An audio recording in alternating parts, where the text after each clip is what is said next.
Good evening, everyone, and welcome to tonight's council meeting. It's a full house tonight, which is great. We love to see that, but I think you're all here for specific purposes, so we'll try to get you out. Madam Clerk, would you please read the adequate notice of compliance statement? Adequate notice of this meeting has been provided by the City Clerk's office in preparation of the council annual meeting notice dated January 8th, 2018, which was properly distributed and posted per statutory requirements. Please be advised that the fire exits are to my right, your left, and at the back of the room. The city has a listening system to assist the hearing impaired. If anyone needs hearing assistance, please obtain the system at the dais and return it thereafter. Thank you. Roll call, please. Mr. Bowman. Here. Ms. Fox. Here. Mr. Gould. Here. Ms. Little. Here. Ms. McTiernan. Here. Ms. Ogden. Here. President Naidoo. Here. Now I'd like to call on Josie Coates to come up and lead us in the Pledge of Allegiance. Josie?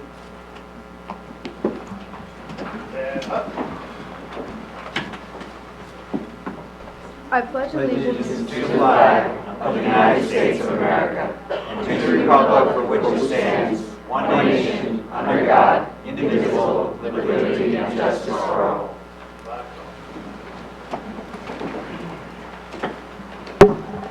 Thank you. Madam Clerk, would you please read the notices regarding closed session and hearings and comments? A closed session meeting as authorized by state statute was announced and held prior to the start of this meeting, and the known items for discussion were listed on the published closed session agenda. Please be advised the council meetings are broadcast live on Comcast Channel 36 and Verizon 33, and rebroadcast on Thursdays and Saturdays on Hometown TV, also on Comcast 36 and Verizon 33. When invited to speak, please come to the lectern, clearly state your name and address, spell your last name, and speak into the podium microphone so that your comments can be understood by all and properly recorded. Whenever an audience or council member reads from a prepared statement, please give or email a copy to the city clerk's office at rlicatis@cityofsummit.org.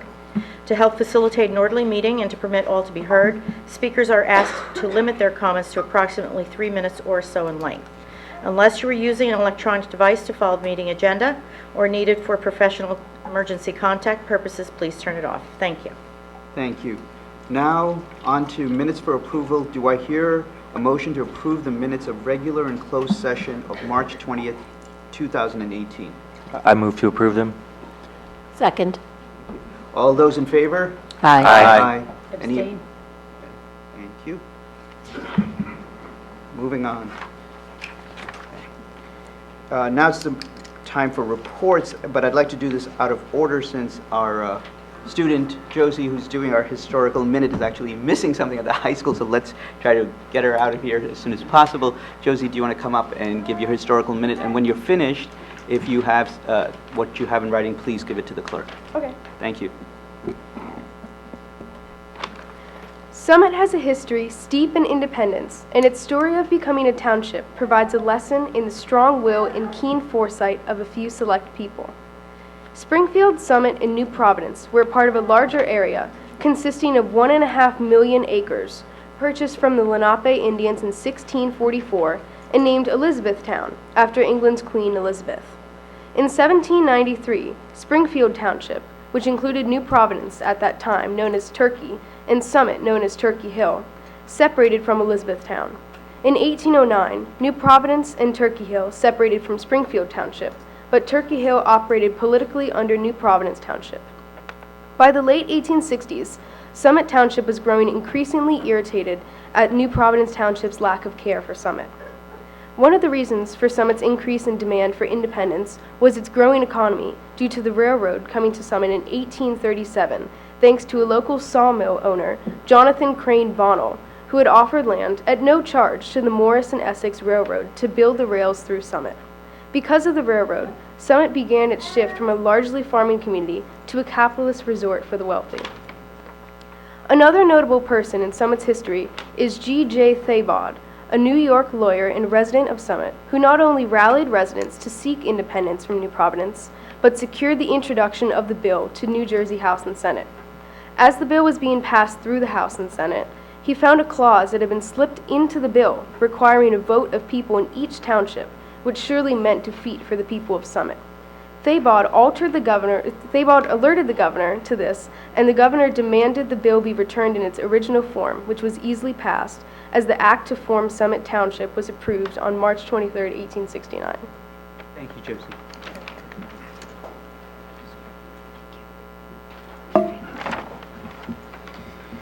Now on to reports, Madam Mayor. Thank you, Council President. Good evening, everyone. We have a lengthy agenda and lots of presentations and, of course, the awards that are upcoming, so I'll be brief. It's hard to believe that we're well into spring, but I am optimistic that we've seen the last of this spring's snow. On March 19th, about 200 people attended the first public workshop to learn and share ideas about the Broad Street West redevelopment project. The group was engaged and we gathered a lot of information. Topology, our planner for this project, will compile everything and we will share it with the public at the next public workshop on May 5th, which the date and time again will be extensively advertised.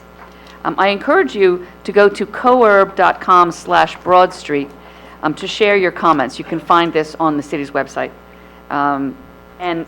Soon, you're going to notice some signs around the project's area posing questions and giving a phone number for people to text your answers. An example would be, what would you like to see in this spot? So please give your feedback, because the more feedback we have, the better ultimate project we're going to have. Once again, I encourage everyone who has not already done so to please go to the city's website, cityofsummit.org, and sign up for regular and emergency notifications.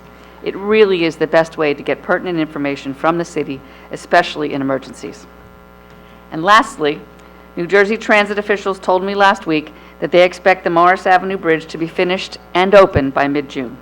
The recent snow has not helped, but the structure is effectively done, and they are now working with Verizon, Comcast, and other utilities to complete the installation of their lines. A very significant step is reconnecting the sanitary sewer, and that must occur during dry weather, and they expect that to take place at the end of this month. I know they keep telling us, but I'm just giving you all the information I'm getting. If I had a magic wand, I'm on the phone with them at least 3 times a week saying, can you please not work, can you work longer hours, get this done as fast as possible. So I know we're all quite anxious and very excited to get it done. So as I said once before, what a treat it'll be to drive from one end of Morris Avenue to the other without having to make 5 detours. So thank you very much for your patience. Thank you, Madam Mayor, and thank you for your efforts with New Jersey Transit. We can all appreciate the fact of how difficult it is to work with New Jersey Transit. There is no, our city administrator is missing tonight, and so on vacation, a well-deserved rest for him from budget work, and he will come back next week, 2 weeks from now, on April 17th, when we have our discussion about the budget, which is a public hearing. So for those of you who have not looked at the city budget, it's online, it's available. We have a 0% tax rate increase for the municipality, which is an excellent job done by city staff and by members of council in getting us to that. And I believe that this week, at some point in time, flyers will be heading out to all of your mailboxes with all the details, or at least many of the details concerning the budget, as well as to links to the city's website, where you can even get more details about the budget. But I encourage you all to look at it. This is where your tax dollars are going, and so you should know what's being done with it. I just want to make 2 quick announcements, and then we will turn it over to the fire chief for the presentations with the mayor. First, I think maybe Councilman McTiernan referred to this in the past, but I want to refer also in my congratulations to the boys hockey team, the ice hockey team, for their victory in February. They had a conference record of 10-0, and the overall record was a 24-2-2, which is a phenomenal record. So congratulations to them. Second, I want to just note on a passing, Bill Rosen, former member of this council, who also served on the Board of Education, father to David Rosen, who has a business in town. The Rosen Kelly and Conway Architectural Group passed away a couple of days ago. And I would like to take just a moment of silence in his memory, and then we can turn it. So, a moment of silence, please.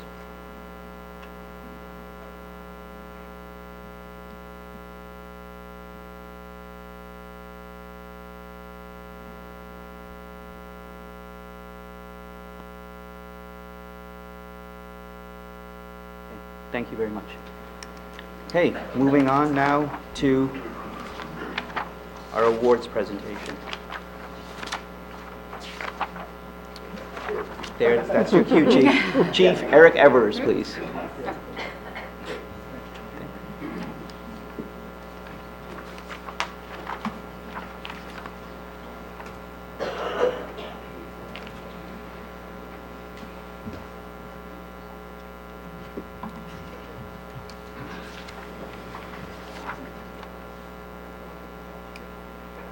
I want to thank everybody for coming today. I do recognize some of the events that transpired on New Year's Eve last year, not only the fire department, also the business community at large helped us out.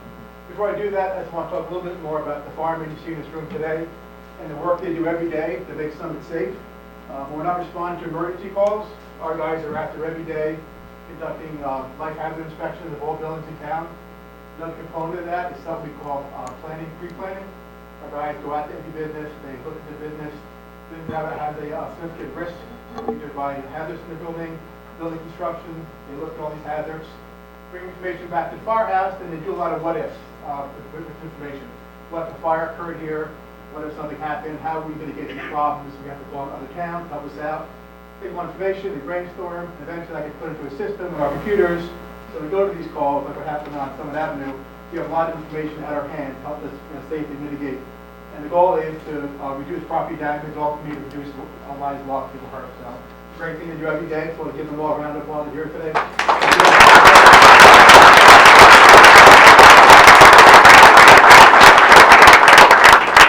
So before we get to the award for the firemen, I just want to talk a little bit about, it takes a lot of work when you have fires like this in town. It's a big event for us. It exhausts our resources very quickly. So we rely a lot on other towns like Milford Fire Department, we have agreements with, to get us coverage, and also towns in Union County, we have mutual aid agreements with. Without their support, we cannot mitigate fires like this. It's a very large-scale fire, like I say, really exhausts our resources. So really applaud them for coming out and helping us out when we have these instances. We respond to over 200 calls a year. 120 of those are fire calls, so we do a lot. Without the help of all these organizations, we really couldn't do the job we do. So I just appreciate all that. So we have a couple of awards for the businesses. So we'd like to ask the committee to come up. And Summit Diners are here tonight. Grand Summit Hotel. Details Organic Food. Summit YMCA. Other Fellows First Foundation and the Red Cross.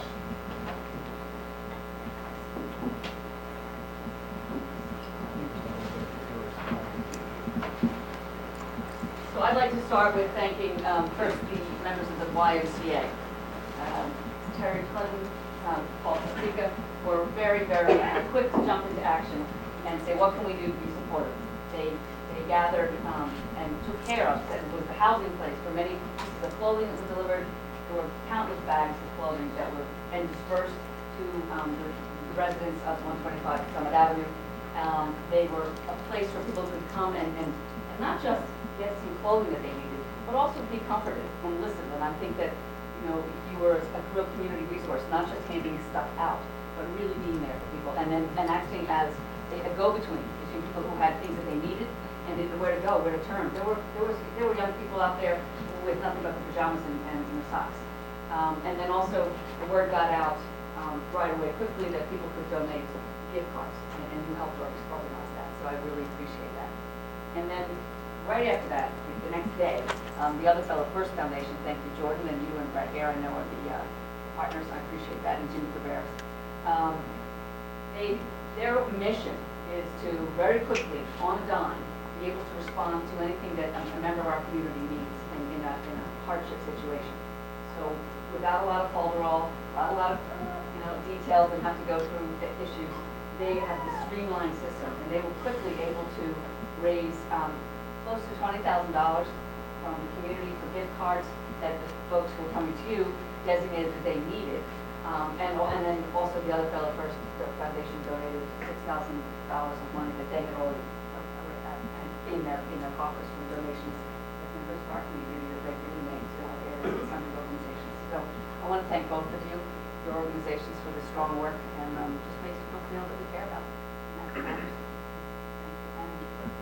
Well, let's continue with the Committed Pig. So obviously that day was a very, very cold night. And logistically for us to deal with 12 to 15 families coming at us on a cold night is a really big issue we have, and it's a big task that we usually develop very quickly. The ability for the committed to open up their doors was a huge help for our department on having shelters for these families. So they opened their doors up, they closed business for the day, they provided not only food for them, they provided a place for the Red Cross to gather and give all the needs. We also provided hourly updates to the people that were affected by the fire. So it's a great help, we appreciate you doing that. Also the Red Cross was there very quickly. A lot of people lost everything in the fire, very devastating, clothes, money. They were able to come by and give them some little bit of financial help early on, and also some resources for their stay. Summit Hotel housed a lot of the families for a couple of nights and also fed them as well. So very quickly, knowing they have shelter, they're very good release a lot of these families. They very quickly put into action. It can be done. Vito's Organic Grill as well. There you go. Yeah. There you go. Sorry. And Rocco also, they came over and assisted as well. They opened their doors up as well to help the families come through as well. That's everybody. On behalf of the fire department, I'd like to thank everybody. Other than this event, like I said, we respond to a ton of fires a year. This group is always around to help us out when we need it. Not only us, the community, so it's a great resource. They're there every day, it goes unnoticed, but it's when they thank you. We have some of the fire department, no speak for the council. We're always being there for this in the Summit Fire Department. So thank you very much.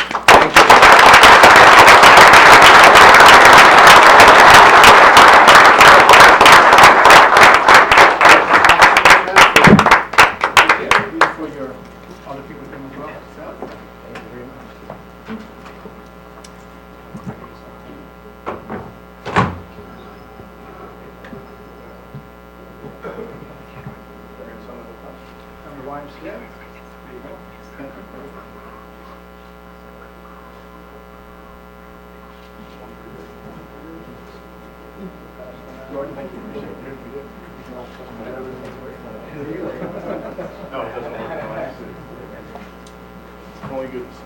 Red Cross.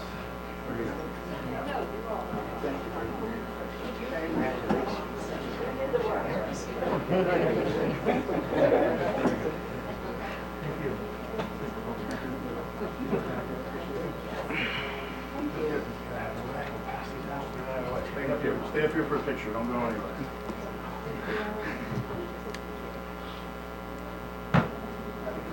You guys get a quick little photo on the picture, right? Put us all in with it. Absolutely. No, we're good.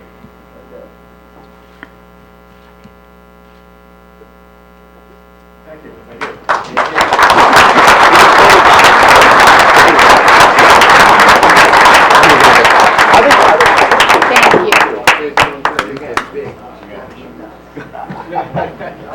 See you later. Bye. Okay, the members of the Summit First Aid Squad, come on up.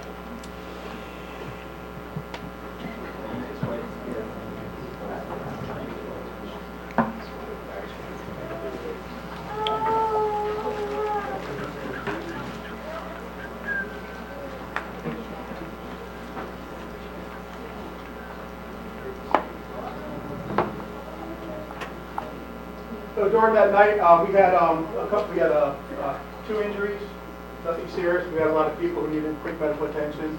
Squad was very quick to react. They come up, did first aid, transported to the hospital. But they're also a great resource for our firefighters. Hot temperatures, cold temperatures, our firemen get exhausted very quickly. You'd have rehab units that come in, so the squad was very quickly to set up, recognizing the cold temperatures. They kept rehab units, provided us with not only some oxygen that was needed, rehab drinks, hot liquids. They do that throughout the year. So this fire especially very critical to get those resources in very quickly. Like I said, they're all volunteers. They do an outstanding job at this fire and also throughout the year. They're always coming in day or night, holidays, whatever the time is. We're always quickly to assemble and support our fire department. We'd like to thank them on behalf of the fire department for your efforts at that night and also for throughout the year. We appreciate it.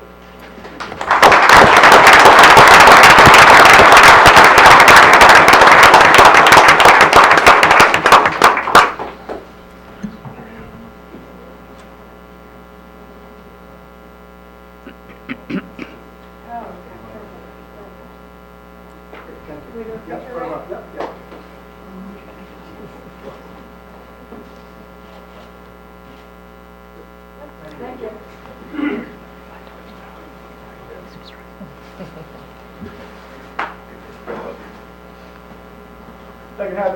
Fire Department. Award recipients, come on up.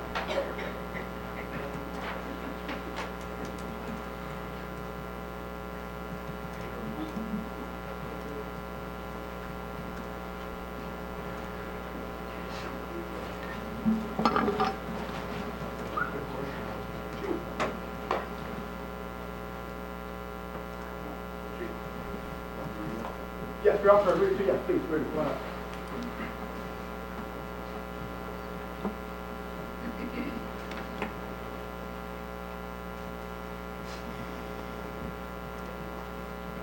So the firemen and police officers up here tonight, they were the on-duty platoon that worked that shift on 31st of December. 6 firemen, Battalion Chief Evers, with Battalion Lieutenant Vitello, firefighter Ainella, firefighter Esposito, firefighter Davis, and firefighter Nichols. They all worked that night. The call came in. They responded to the fire in a little under 4 minutes. They were confronted with the monumental task of a 4-story, fully occupied apartment building at 3 hours in the morning. So, talked earlier about pre-planning. This is a perfect example on how our pre-planning of buildings like this pays off greatly when we confront with these kind of fires. We hope it never happen. When they do, these guys sprang into action under Battalion Chief Evers' command. He quickly recognized that life rescue was a critical task and accomplished very quickly, and assigned his guys accordingly. So, with that, I'm going to ask Mayor Radis to give us a little bit of a narrative on the event that transpired tonight. In the early morning hours of Sunday, December 31st, 2017, with temperatures far below freezing, the City of Summit Fire Department received an emergency call at 5 a.m. for a reported outside fire against a building. Fewer than 4 minutes later, 6 Summit firefighters arrived on the scene and were met with the 30-foot flames coming from the structure.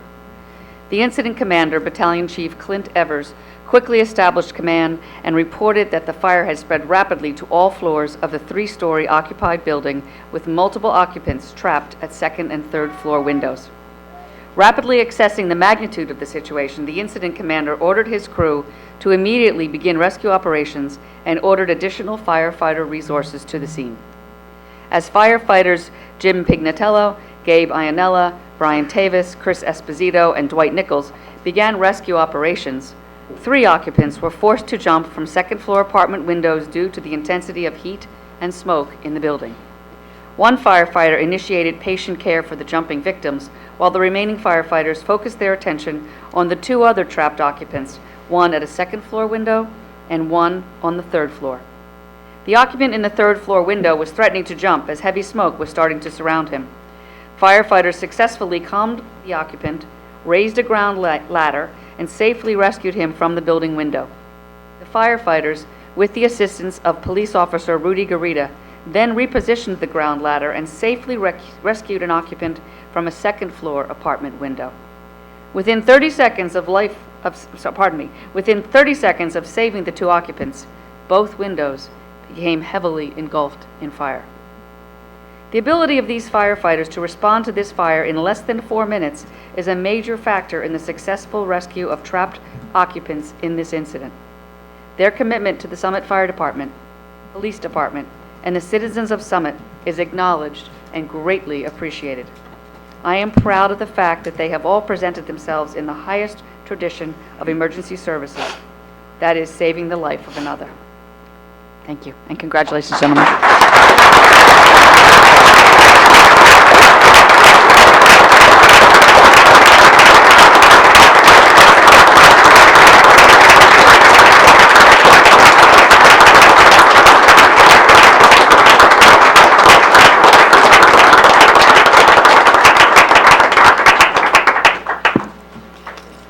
On behalf of myself, Chief Evers, and Deputy Delson, would like to congratulate the firemen for doing your job and award you with the highest level of award the firemen give you is the Award of Valor for your actions taken on December 31st, 2017.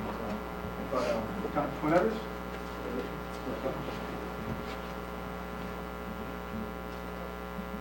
Firefighter Peter Jim.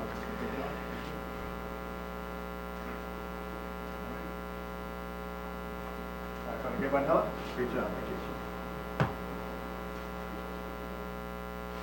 Firefighter Chris Esposito. Firefighter Brian Davis. Nichols.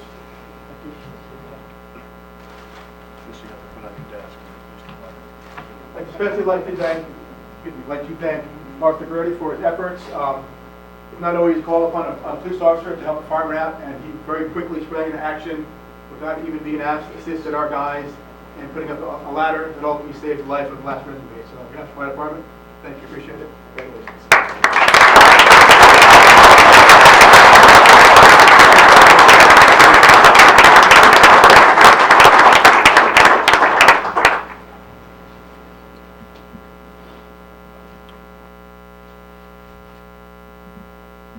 Thank you again, everybody, coming out. Appreciate it.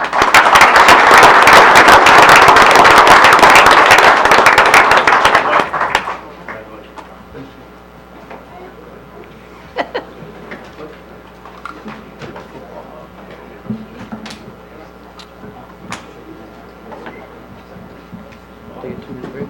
Let them leave.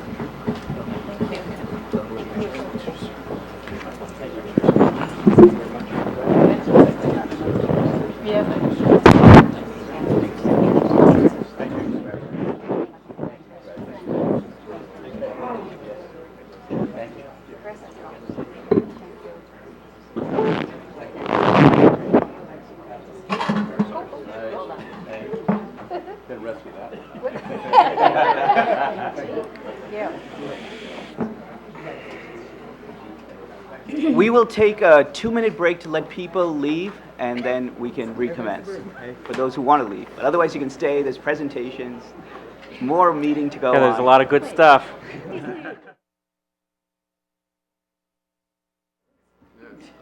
Okay, we'll go back on session.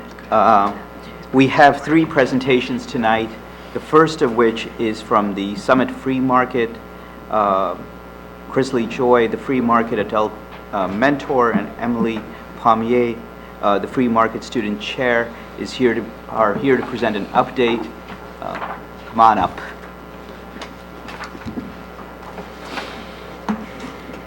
Hello everyone, thanks for letting me speak today about something I'm really passionate about, the free market. First I'll give oh, my bad. No, I'm sorry, I moved it. Okay, so I'm just going to start with this lovely presentation that you can see on the screens, just to give you some background about the free market. So as it says, it's student-run, community-focused, so students like me who volunteer and who also help organize the free market, we get a chance to really get involved in the community, and then the community also reaps the benefits by being able to donate and take home items, and I'll explain more about that. So what we do is we provide a location for 2 Saturdays in the spring and 2 in the fall where Summit residents can share reusable items. So they just bring in things they want to donate, and they can take for free anything that they want to keep.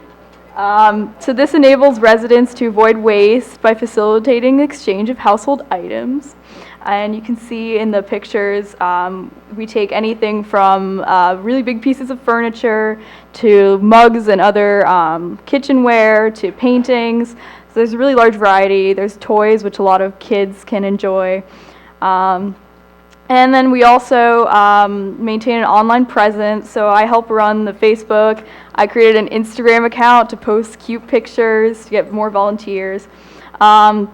And we built a database for more than 8,000 participants who've attended the free market.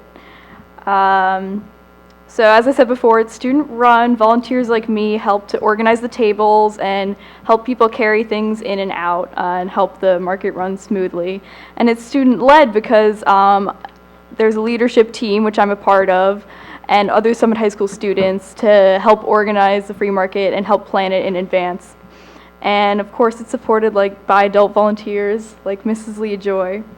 And Mrs. Fox. Yeah. And Assemblywoman Nancy Munoz has helped us. And for the past 10 years, we also have the LCJSMS students as well as the high school students who've supported the free market with enthusiasm, as I have.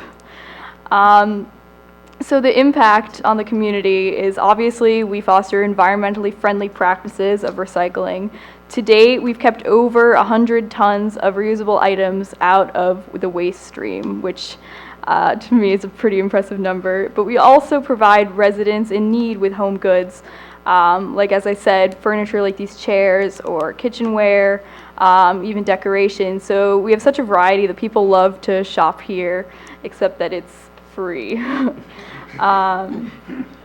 So, you know, we have a lot of happy people. This is one of my favorite pictures of the pickup truck full of items that one family took home. You see a lot of that at the free market. So the next steps, really why we're here, is there's strong community support that we should have a designated building and that we should have this on a monthly basis. So we've heard a lot of people saying that they want to have this every month because while twice a year is already great, people have a lot of things to bring in. So if we had it once a month, I think that we'd have a lot more recycled materials, which would save the city a lot of money, as well as allowing people to take home more goods. And of course, our upcoming events are Saturday, April 28th and Saturday, May 5th. So come hit us up at the transfer station and join us at the free market. That's all. So I just have a couple comments to add, if that's okay. So I already explained how it works, but if I could just talk a little bit about what it means to me as a volunteer. I can attest to the good feelings that you get out of helping the community, as well as seeing well-loved goods find a new home in like a cheesy way that sort of warms my heart. But it also means something that it's a student initiative, so not only is it an opportunity for us to give back to the community, but it's an even better chance for student involvement, which I think is really important. But as a Summit citizen, you also get to have meaningful interactions with community members that you might not otherwise talk to, which I can definitely attest to because I wouldn't have interacted with a lot of the people there without the free market. And you also just get to see kids playing with their new treasures and families piling their pickup trucks with items. And you get to really watch community coming together, and having this feeling of unity really, I think, gives you a sense of fulfillment. And I think that a lot of the community members that go to the free market get some of this sense too. So I just think that because of that, it's something that everyone can benefit from sort of on a meaningful level. But I could go on about the benefits of the free market, but I'm sure you're convinced that it's a wonderful place. So I'm just going to remind you that it's unfortunate that it only happens twice a year, but with this building, we'd be able to have it once a month. We could also open it up to kind of provide items to relieve from crises like fires, or we could just provide household items for recent high school graduates. So clearly this would benefit the whole community even more if we were able to hold it more often. It would also mean more recycling, which not only means helping the environment, but also saves a lot of money for the city. So we keep 8 to 10 tons of waste out of landfills each year, which saves a lot of money in tipping fees. And as we said, we've kept over 100 tons over the past 10 years, which has helped the environment a lot and has saved a lot of money for the city. So please, for our 10th anniversary, give this gift not only to us, but to your community. Thank you. Thank you very much, Emily. Chris?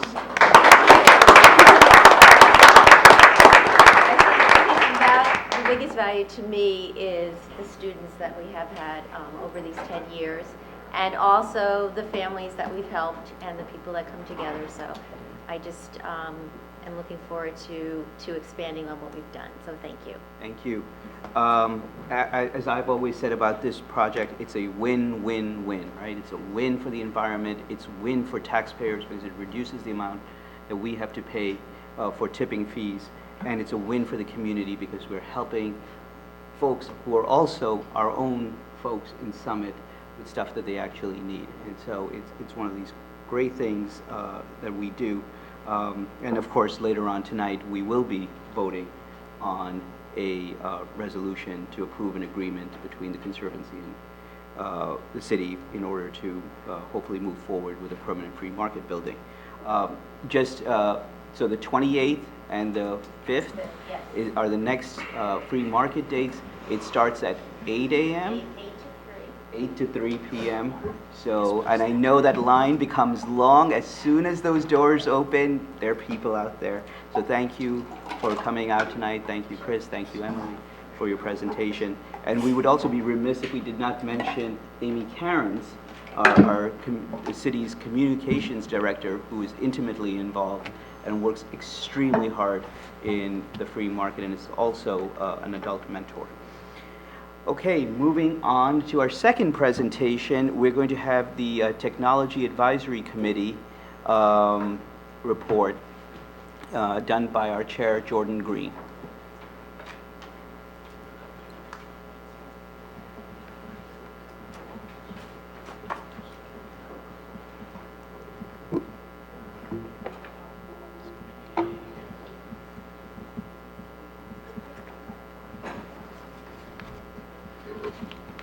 Trying to create space. Good evening. This is my 10th year on the Technology Advisory Committee, which I actually founded with Mayor Dixon in the past, 10 years ago. I can't believe it has been that long already. And my 9th year serving as chairman. Our charge is pretty straightforward. It's just to help the city solve technology challenges and evaluate new technology opportunities when they show up. And on the flip side, be able to bring new ideas from the private sector in terms of concepts and policies from different walks of life for the city. I can tell you we currently have our strongest group of members that we've had to date. And that's true for all the years, and that's not discounting anybody from the past. We just hit a pretty good core group right now. I was particularly proud to hear Mayor Radis mention so many of our initiatives during her State of the City address. And I am proud to announce that we now have our first spin-off with the City of Westfield, now starting their own Technology Advisory Committee modeled after ours. Tonight, I want to give you some insights as to the several initiatives and challenges that we're working on, as well as a bunch of solutions that we've developed. So with that, let's start with a video. Hey, do you want me to pick anything up? You know what? I'll leave Mazzoni's. I don't care. Hey, all right. Love you. I love you. Mommy, I forgot my crystal bracelet. That's okay, sweetheart. It'll still be there when we get back. Everyone loves the picture I posted of you.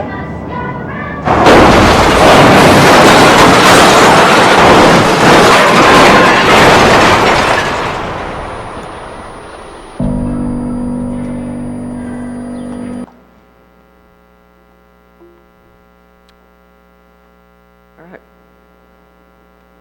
Kind of looked like the corner of Pine Grove and Blackburn, didn't it? Distracted driving is become the drunk driving of this generation, and arguably even worse. It can happen at any time of day and done by anybody over the age of 16.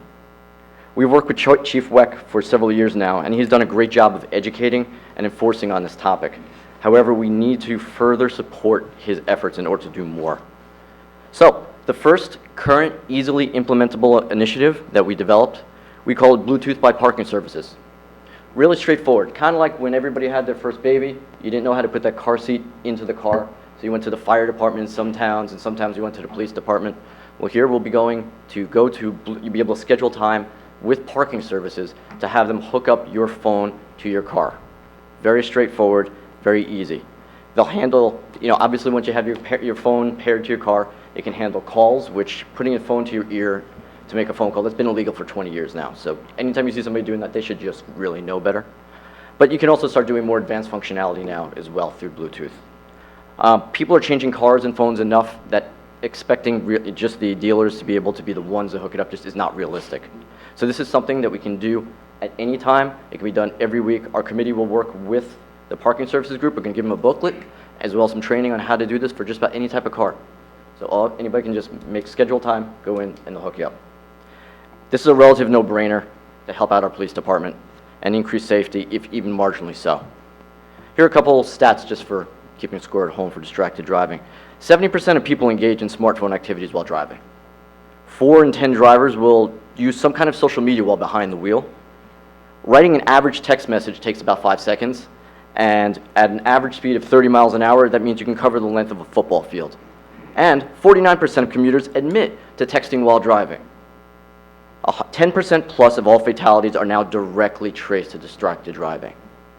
And that doesn't even include the ones that just didn't get caught.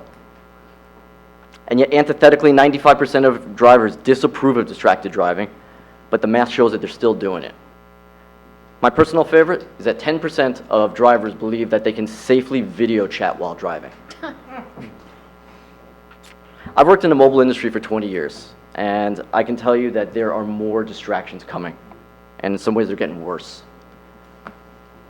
Someone is not immune to these statistics, and it's only a matter of time till this hits our streets, or more accurately, until a 5'3" mother in a 19-foot Suburban who just had to make that Facebook post hits and kills an 8-year-old kid on Springfield Avenue.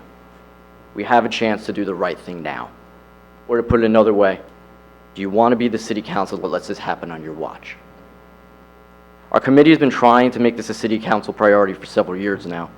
Last March, we provided a detailed issue briefing and a no phone touching policy, which was proven out by the state of California, to 2 city council members, and yet nothing of substance came from it. We must do a whole lot more. It will be a lot cheaper to act proactively today as opposed to acting responsibly after our first fatality. The committee believes we can start by doing this with a local marketing campaign. And we'd ask the council to allocate a budget of $5,000 with which to do so. Don't worry, this isn't going to require any new budget. I'll explain a little bit later how we're going to get to that money. The second initiative is just working on larger stuff with parking services. We're working with Rita and her team to evaluate new options and technologies. Right now, that is basically on data mining and marketing programs to help them get more from the programs that are currently running. So 3 easy examples. We're helping them maximize the benefits that they're getting out of the appropriated Lyft program spots already. Leveraging more opportunities from Park Mobile to increase revenue for the city and as well as profitability. And helping evaluate a new data visualization system that she's currently being pitched. Our committee believes that the solutions to the problems that we're seeing regarding parking in this town will be solved with technology and better understanding of our data.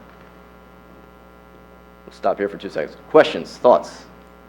We're listening to you, Jordan. Go It's okay, ahead. I'll keep going. We'll get questions. We'll get questions at the end, I'm sure. All right, now let's switch over to Hometown TV. Our committee spent a lot of time discussing Hometown TV. We firmly believe that the city should terminate the $85,000 a year agreement with them. It is not the responsibility of Summit taxpayers to keep this entity afloat. And the deficient level of the quality almost suggests we should receive some refunds. That said, the city has definitive needs for more video and improved communications. So the Hometown TV approach is just antiquated, and it can easily be replaced with modern day technologies. Case in point, tonight we've been Facebook Living this entire conference. That's what that little thing is over there. What this lets us do is we can set this out over social media. People can watch it on virtually any type of device. We can get real live statistics as well as who watched it after the fact. This is stuff we would never been able to get with Hometown TV. Taking the budget away and providing it back to the city's communications group will leave the city with much better end products, a much stronger communication strategy, and save money. That's kind of hard to beat. Plus, it will fund your new $5,000 budget for distracted driving reduction. And finally tonight, we're pleased to announce the first Summit Tech Innovation Awards. These will be initial 6 categories. We'll recognize and promote the technology developments and investments made by local businesses, global businesses locally, residents, and departments of the city itself. It's time that the city starts to be recognized as a technologically advanced town that it is. But there's more to come on that. I know it's a lot that I just threw at you, but we've got a lot that we're working on, and I tried to keep it short. So now I'll take any questions you got. Council members. Mayor, Marjorie. Yes, you mentioned a no phone touching policy, and I'm wondering what that is and also what you're proposing as far as a distracted driving campaign. Well, the distracting driving campaign itself is going to be it would be a marketing initiative gone locally, both digitally as well as using traditional media. I think what goes in it can be incredibly similar to the same type of campaign that was used for recycling campaigns. People weren't just going to recycle on their own. They needed pushes in order to be able to do so. The No Touch campaign was actually launched on January 1st, 2017 in California, and it literally does not allow a driver of a car to touch a phone with more than a pointer finger. There's got to be a point in time when we have to make a move that's going to do something that is more drastic. And we can't, I hate to say it, we kind of have to save people from themselves for the short term. Anything else for questions? Yes. What initiatives do you see your committee focusing on in the next year? Where are you going to be focusing your attention? Well, we have the handful of stuff that I stuck in here. We have a lot of parking things. Parking things come up all the time. and Rita has been a tremendously great partner for us to work with. The other things that have come up, we started going back to a database system that we talked about multiple years ago, and I appreciate that Councilman Gould brought this back up again. The idea that we have such disparate data that's all over the city, bringing it back together in some way, we can do a lot more stuff with that. A lot of things that do show up ad hoc, which is, to be honest, a lot of fun. But it is a big priority for us to try to help the communications group more than anything else continue to step forward. They are dramatically under budgeted. The fact that it's 1.5 people that's running as much as it is, they have to get more content out constantly, and they need more video capabilities specifically, just the ability to cut stuff up, put it out into a social environment, because that's kind of how this content is consumed now. I just have to say, this is amazing, all this information and technology and everything, but I'm just going to say that I think that the communications office does a pretty damn good job. I absolutely agree with you. So, and I don't, when you say create and provide content, that's not just someone in the communications office. Someone has to be there, being the person in the video, creating the content. So it's a bigger issue than just having more bodies or more people in communications. No dispute for me. I would say that they need more functionality. There's stuff that they're starting to turn out. If you've noticed what their social media presence looks like today versus a year ago, it's dramatically better. I think that you've actually been a pretty good star for a lot of their videos, so that kind of helps. Well, that's aside. I mean, I think that the two people that work there work really hard. I think it is too, but the more content that they are overworked in a lot of different ways, and if we can give them a little bit more leeway, I think it would go in a great distance trying to help with what we're going to need, especially going forward. And then I have a question about these awards. So has anyone, who are these awards coming from, and has anyone approved them on the city level? We haven't got that far. Okay, so this is just an idea. Now here, It's not a fait accompli. I'm sorry? It's not a fait accompli, but it's an idea. It isn't. This is in so many ways a layup. There's so much good investment that's going on in this town that goes unrecognized. Right. And the ability to put it out on a public stage helps market our town as a whole. I just wanted to be clear. I don't think this council or anybody in city staff or the police don't take the idea of safety seriously, right? So there shouldn't be any implication left that we would wait to see whether or not somebody gets injured or hurt on Springfield Avenue before we do something.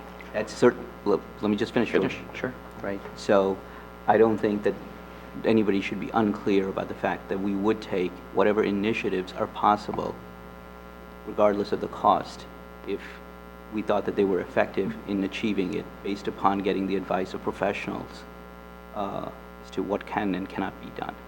So that being said, I think what I hear is a fair amount of integration between what you guys are doing at the Technology Advisory Committee and the Parking Authority. And certainly, I think one of the benefits of having the Technology Advisory Committee is particularly in the area of parking, because we've been trying to avoid having to construct a large-scale garage and use technology to our benefit. So I'm glad to hear that we're working and trying to enhance the lift capability, that we're trying to use Park Mobile and whatever other means. I would ask you guys to look at whether or not, there is, like in New York City, there's Chariot, which seems to be like a minivan or a jitney service.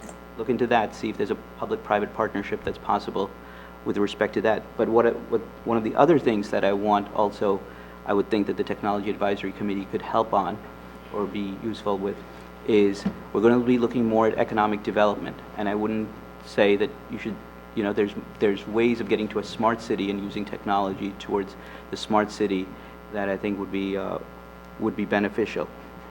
With respect to Hometown TV, that's an issue that's being currently thought through in council. We all recognize the costs associated with it. We also recognize that there's a segment of the population that gets the benefit of seeing hometown television.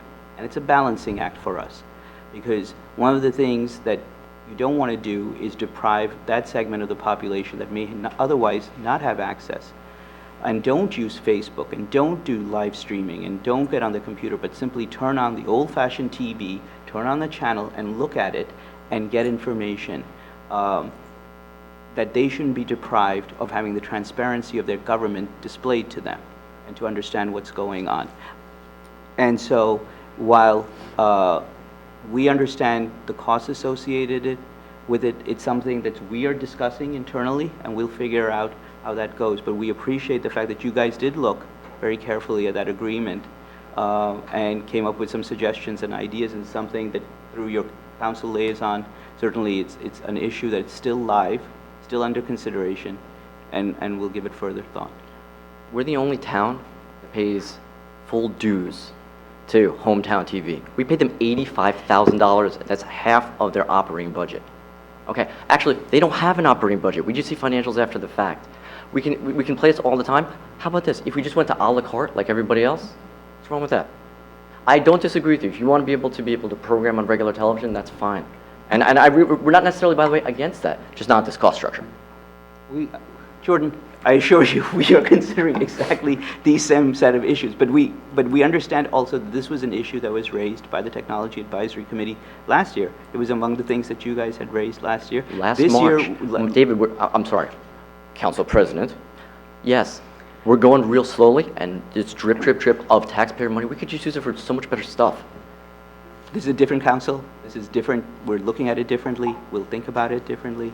We're looking at it, but we understand what the issue is. I just wanted to clarify to the public who's hearing this, just in case people are thinking, oh, they don't know about this issue. No, we know about it. We're thinking about it. We're looking at it carefully. We have to make a determination about it, how we proceed. Anybody else have comments or questions? Matt? Thank you, Council President. And Jordan, I just want to say we also recognize the work that Hometown TV is doing, and we don't want to suggest that the people there are not working hard and trying to make a difference. You definitely brought up issues for us. We've been working through the issues a lot, more than you know probably, and but I just don't want to throw the baby out with the bathwater. Well, can we talk about the bathwater then as a whole? Jordan. We cannot. I just want to. Okay, I'm not going to go too much out, but try this. It is the content that we're producing as a whole that goes out there into the world. That's a marketing effort for this town, and you should make sure that that stands on par with what you would want the town to be represented as. No, we appreciate that, Jordan. Okay. Anybody else? Okay. Thank you, Jordan, and thank the members of your committee. Thank you. Next up is the Department of Community Services Director Paul Cascades and Jen Blaze to talk about Spatial Data Logic, which is the software that is being used by the city for its online permitting system.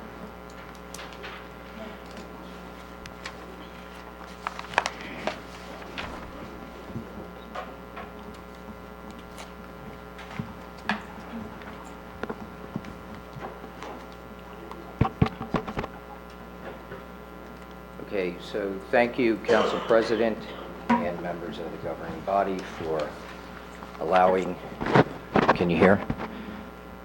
Allowing me to update the governing body on our software launch, Code and Construction software launch, that we launched on January 1st of this year, both internally and our external portal. So, quick overview of DCS. As you know, we like to characterize it as a one-stop shop. We're comprised of 3 divisions, which is our land use, our public works, and our engineering. We received a lot of compliments. It's a very different structure. This is a very different structure in most of the local governments in New Jersey. We're one of the few. Most other communities, they have separate locations for a lot of these and separate departments. So our customers, it's more of a customer service oriented structure for us. It's under one roof, so we are the first point of contact for our new residents or any residents, and it's under one roof so they can come, and our staff are all cross-trained in the various aspects of the different divisions. We get a lot of compliments from contractors and clients that do come up to our department saying that it is very user-friendly and more customer service oriented.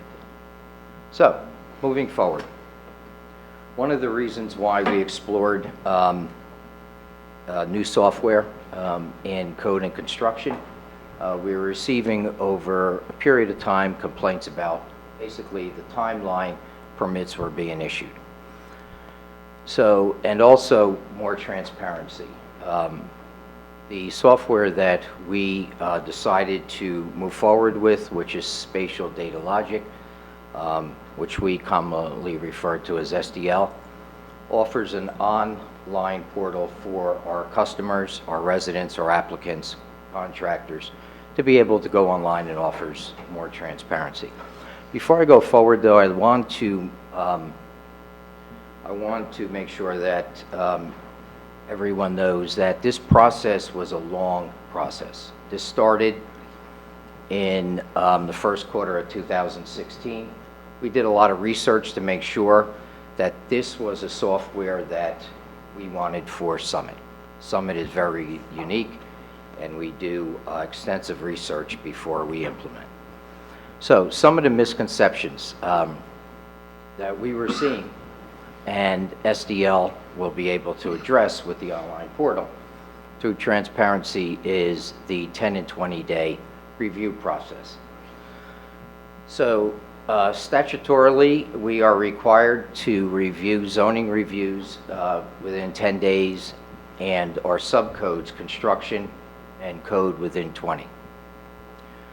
One of the misconceptions, though, that we've experienced, and maybe a perception as well, is when an applicant comes forward with a permit application, they believe within 30 days they should see either an approval or a denial.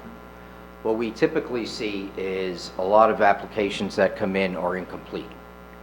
Once it's first sent to zoning for review to make sure it conforms to our zoning ordinance, and if it requires a variance, it's then sent over to a land use board. If it doesn't require a variance, it's moved forward to the construction office.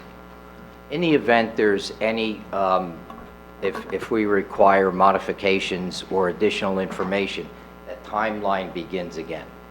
So it's not automatically when a applicant comes forward, drops an application off at the counter, within 30 days they're going to see an approval or a denial. So that's some of the misconceptions we see out there.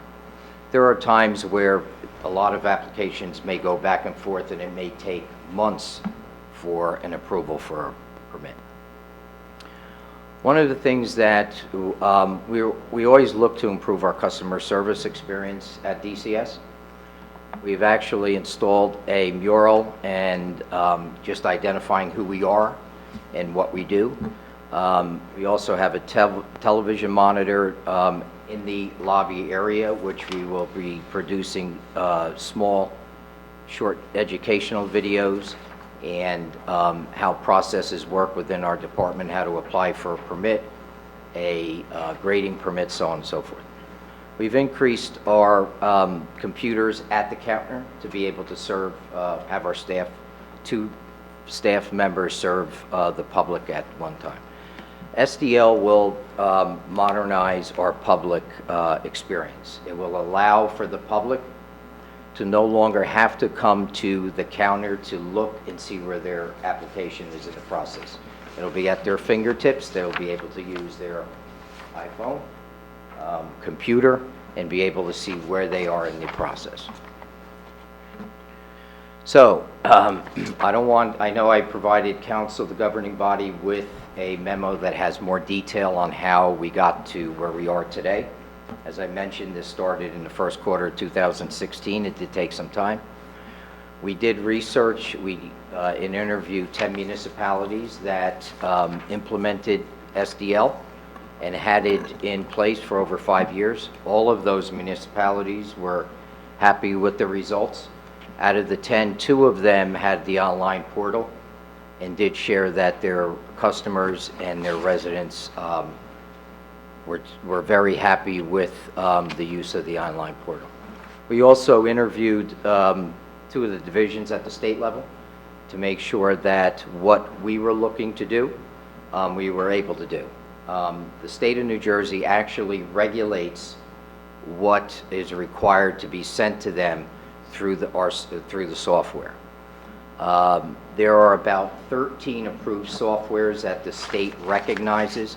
Only 3 of those softwares provide the online portal for applicants to use remotely.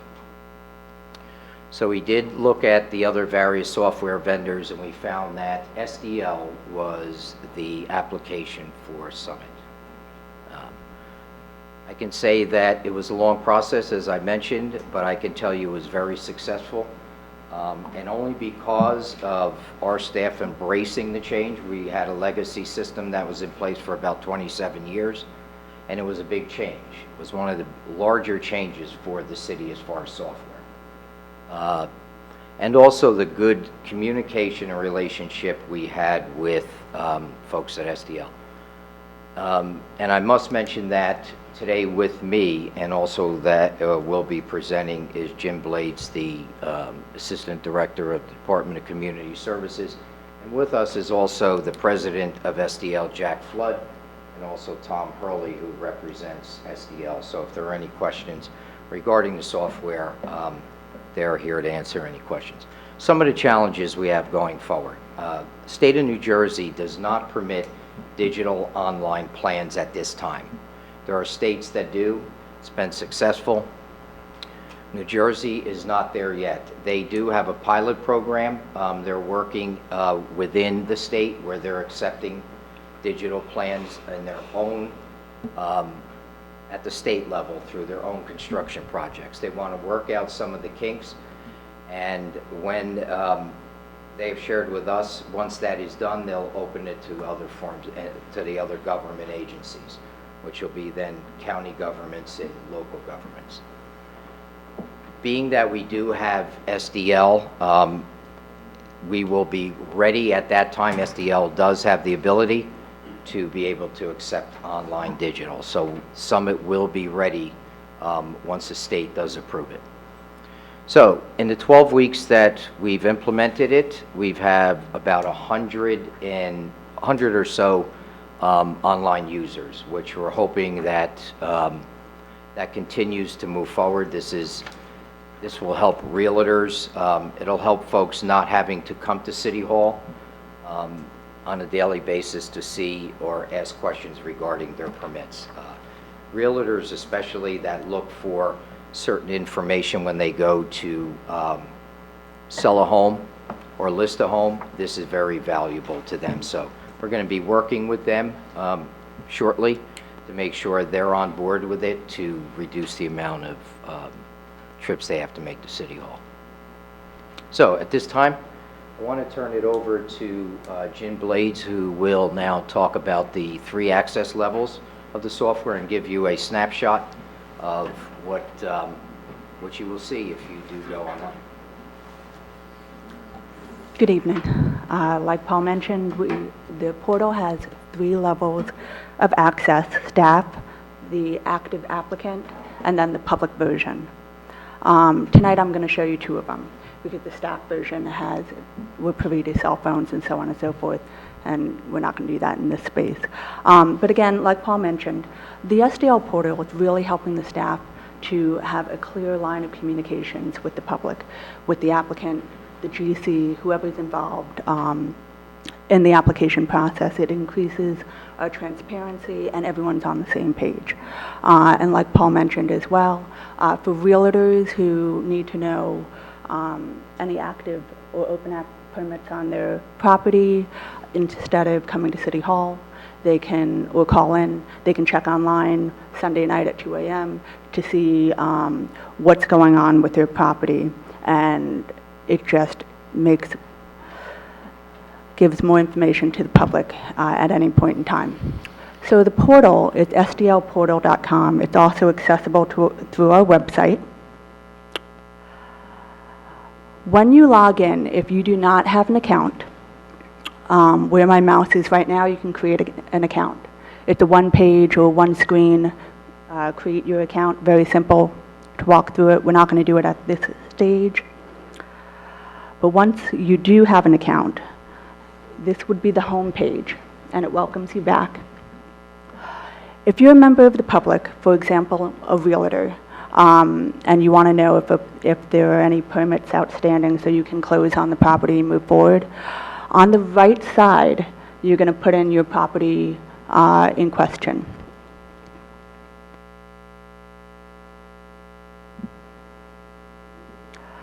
So right away, they give you some very basic information about the property.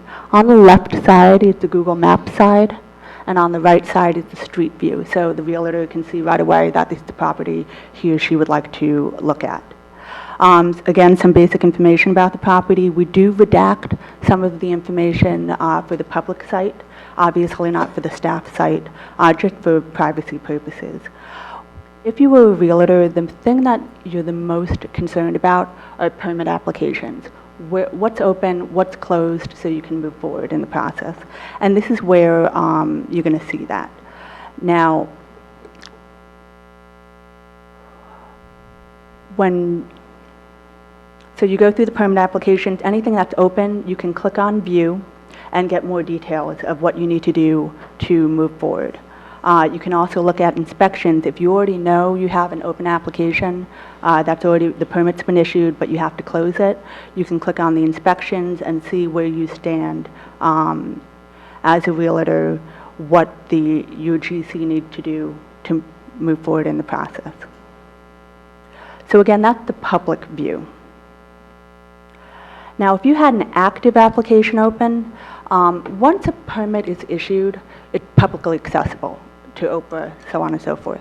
But if it's an active pending application, there are some areas that are not actively open to the public. So what you do is when you come to City Hall, you get a control number when you put in your application. And you are supposed to give us an email, and you can give us as many emails as you want, your attorney, your GC, your architect.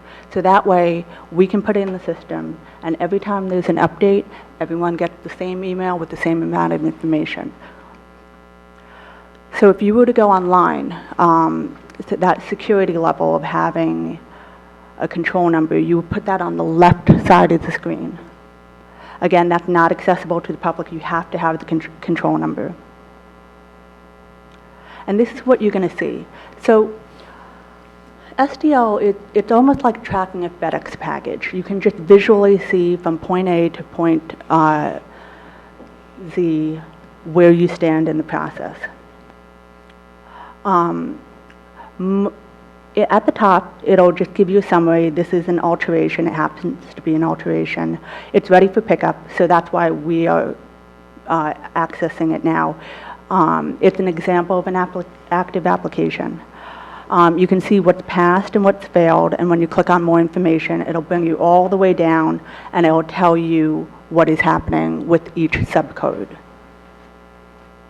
I'm just scrolling up a little. So kind of in the middle of the screen, you can see the description of what is going on. They happen to have 2 boilers that they need to handle, and basic information about the application. Here, there are no inspections at this time because they just got the permit issued, but as you go through the process, that will populate. That being said, if you don't feel like looking on the portal, when you have the application in and the email, every time you pass, fail, every time that portal is updated, you get the email. Your GC gets the email, so on and so forth. So that's basically the portal.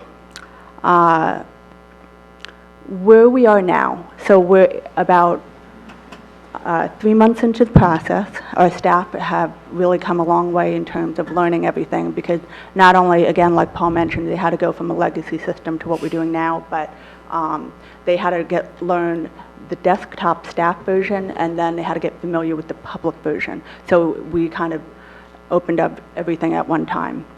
So moving forward, what we would like to do in the future, we would like to explore field devices for inspectors. In other words, instead of the inspector coming back into the city and entering in their information, they can do it on-site, live time, and it just increases efficiency. And from what I've heard from other communities, it's actually preferable for the inspectors. They prefer to use a device in the field rather than logging it in. It's easier for them.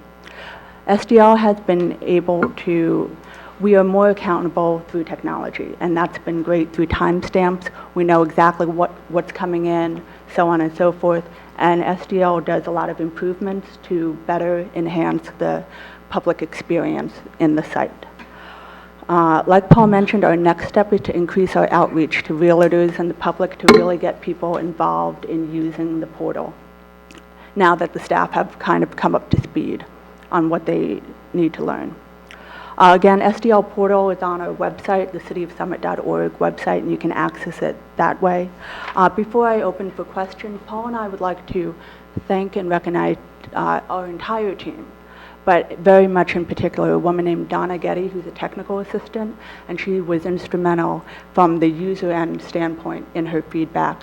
And then lastly, we would like to recognize Gary Lewis, who is our construction official. Without his participation, we would not have been successful. Thank you, Jen. Any Thank you, Paul. questions? Questions, comments? I have two questions. I know it's early and you've only had this for 3 months, but have you seen a decrease in the number of phone calls and kind of routine requests that you're getting at DCS? Are you already seeing that? So we seem to be the last municipality in our kind of local area that is on SDL portal. So we've had a number of calls where a realtor will call in about whatever standard search they want to do. And we let them know we're now on the portal. And they actually know it better than us sometimes. They're like, oh, I already use it in Milburn. So never mind, I got my username and password. And you only need one username and password, and you can switch among the different communities so long as they're a client. So we have actually seen people who have been more familiar, especially month one when we were learning it. So it's a learning process to educate the people calling in, but we've actually seen a lot of positive feedback, and once they know what we're doing, they're all set to go. That's great. And my second question is that once this has been up and running for a while, a year, or whatever period of time, does SDL have the ability to run global reports that would give us information in the city as to, how kind of an average of how long inspections are taking or where some of the holdups are in the process, and give us some information and data back that we can evaluate? Mm-hmm. There are basic reports that we can run, and we are using the software to kind of better identify where we think we can increase our efficiencies. We basically have an idea of what we need to improve and in where, but certainly the portal and the desktop version help us in gathering that data. Okay, thank you for all your hard work. This is great. Thanks, Council President. So, first of all, I think this is very exciting. I have more of a comment than a question. I think you buried the lead a little bit. I mean, with all the technical information, this is a huge step forward, I think, for Summit, because when we were out canvassing over the summer, a lot of people would say, we never know what's going on with permits, we don't know, we requested a variance, we don't know what's happening.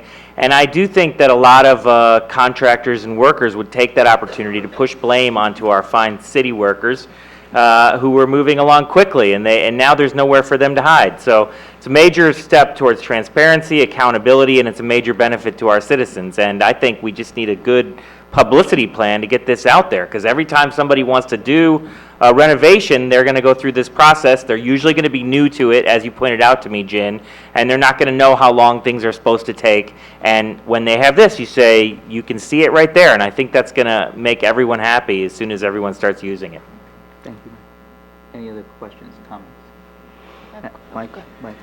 I just want to thank everyone in DCS. This has been a big process, and as you said, not only do you have to learn this and implement it, you still have to do your day job, which is process permits while you go. So it's a big undertaking, and just congratulate you for doing this. It's been something I know you mentioned, Paul, over 2 years coming.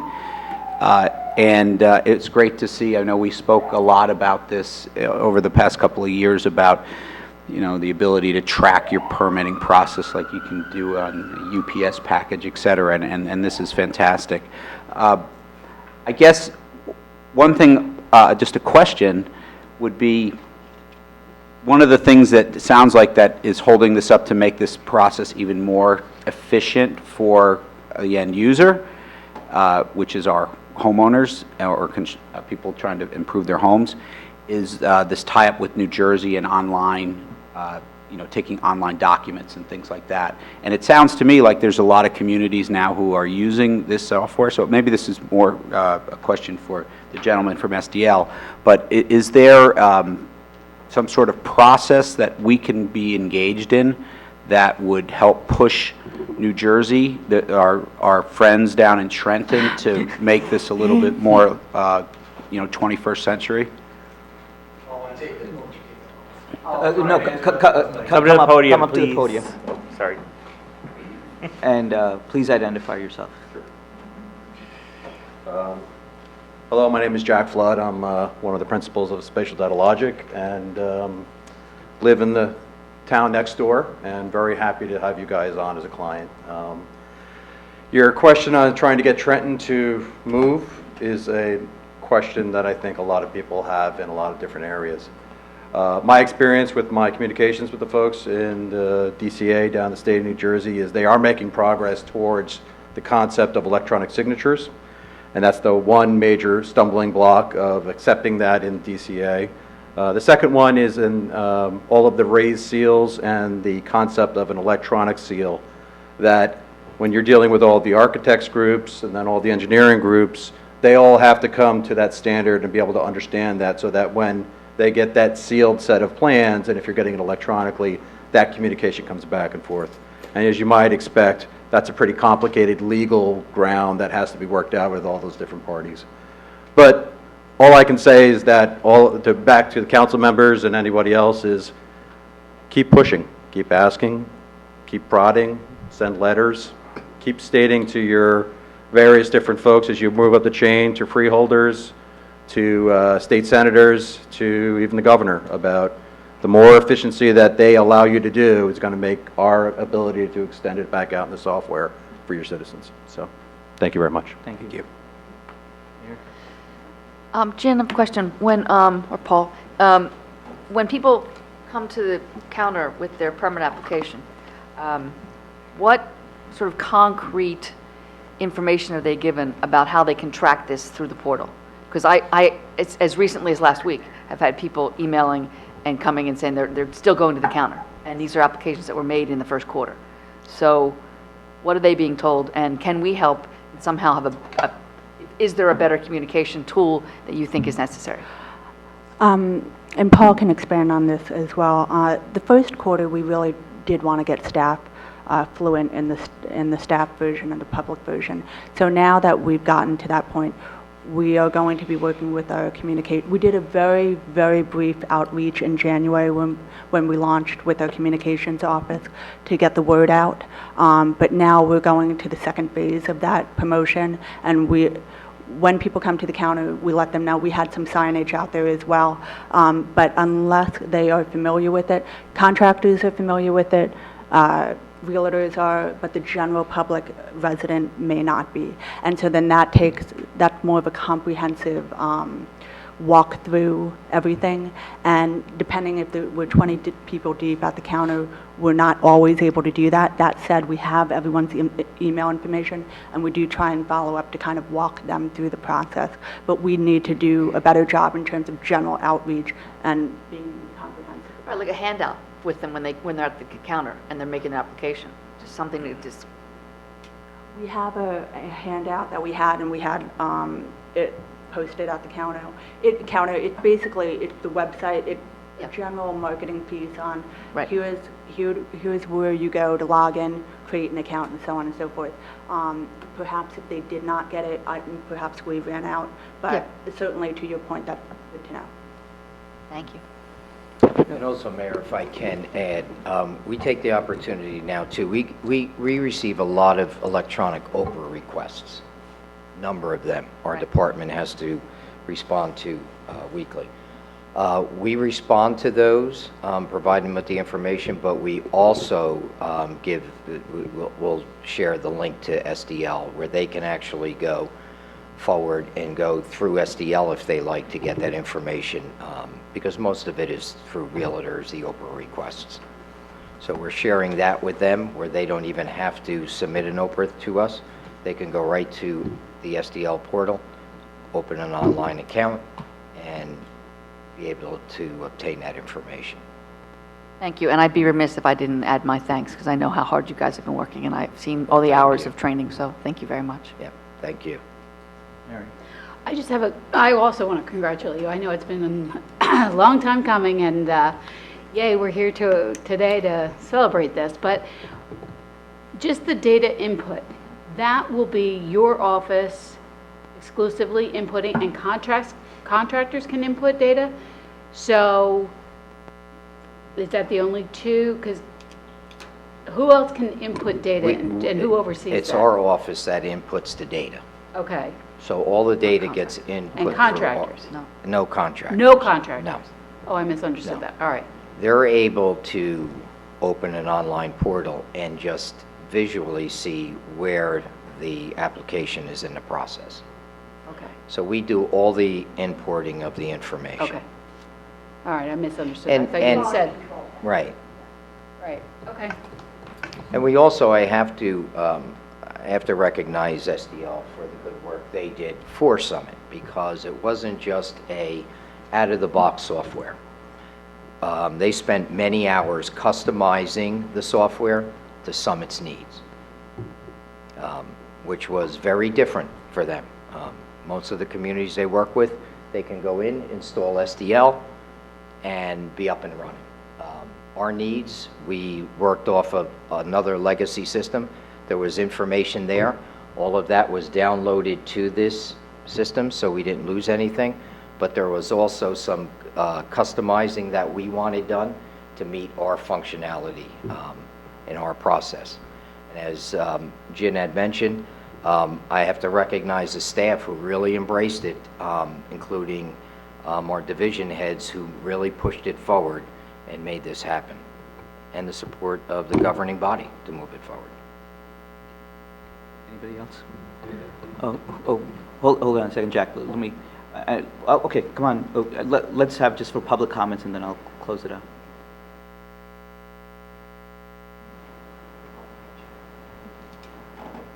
There any other, by the way, before, if there's any other public questions or comments, just raise your hand. I'd just like to make a comment. My name is Jack Kelly. I'm an architect here in town from Rose and Kelly Conway. I'm actually here in support of the Summit Free Market project tonight. But I want to just say that the word is getting out. I think someone asked, how does the word get out? It's out. We use it all the time in our office. Our clients are constantly asking us, where is my permit? What's happening with my permit? I called City Hall and I didn't get any information. And so they now have the opportunity to check themselves. And they're telling us, oh, I checked my permit the other day. It looks like we passed electrical and we passed plumbing. Isn't that great? But still, when, you know, they're anxious to start their project, but the outflow of information from City Hall to people like myself or people who are excited about getting their renovation project started, it's great. So just as a local architect, I've been here for 30 years practicing architecture in Summit. It's a great improvement. By all means, get it out to the public as fast as you can. It gives people want to know, as someone said about tracking a FedEx package, Right. They can track everything, but there's always been this little mystery at City Hall, like what happens when my permit goes to City Hall? Where does it go for 2 months? And so even if it's not ready, at least they can see it, they feel like something is happening. So I think it's great. Thank you, Jack. Thank you. Okay. Let me just close it out by thanking Paul, Jen, the entire staff at DCS for their hard work. As Paul or Jen said, I think, and it should not be lost on anybody, that a lot of times what communities do is just do it first internally, and then they go out to the public and do it. We asked these guys to do both of them simultaneously and to get it out, and they were able to do so. And now, as they're saying, they're going to move on to the second phase. We're already hearing that people do know about it.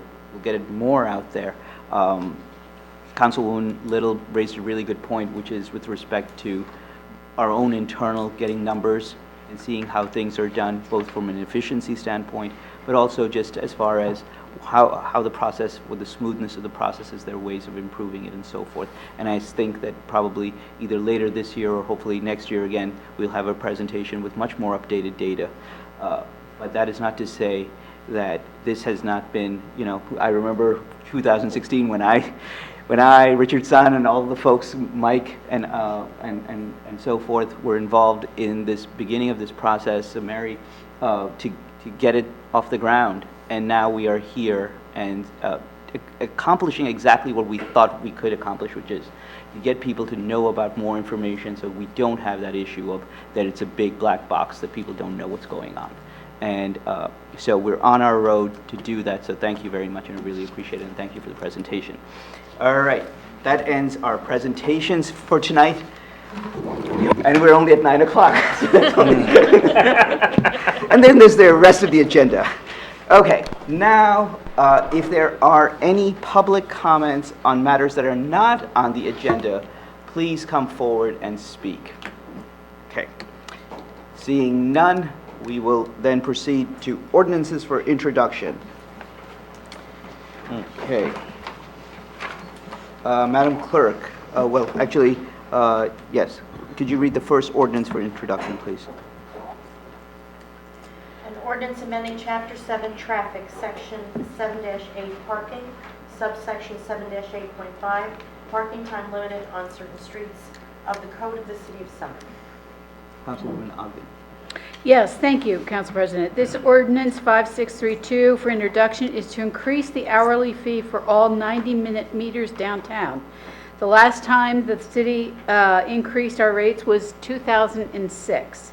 After two parking studies, the Desmond parking study in 2009 and the 2016 Level G parking, both indicating that we need to increase our rates in prime locations in the downtown.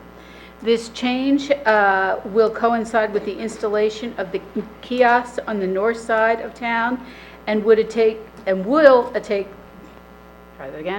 effect July 1st, 2018. Currently, you get 15 minutes free. You will continue to get that. 30 minutes will be 50 cents, 60 minutes now $1, and 90 minutes $1.50.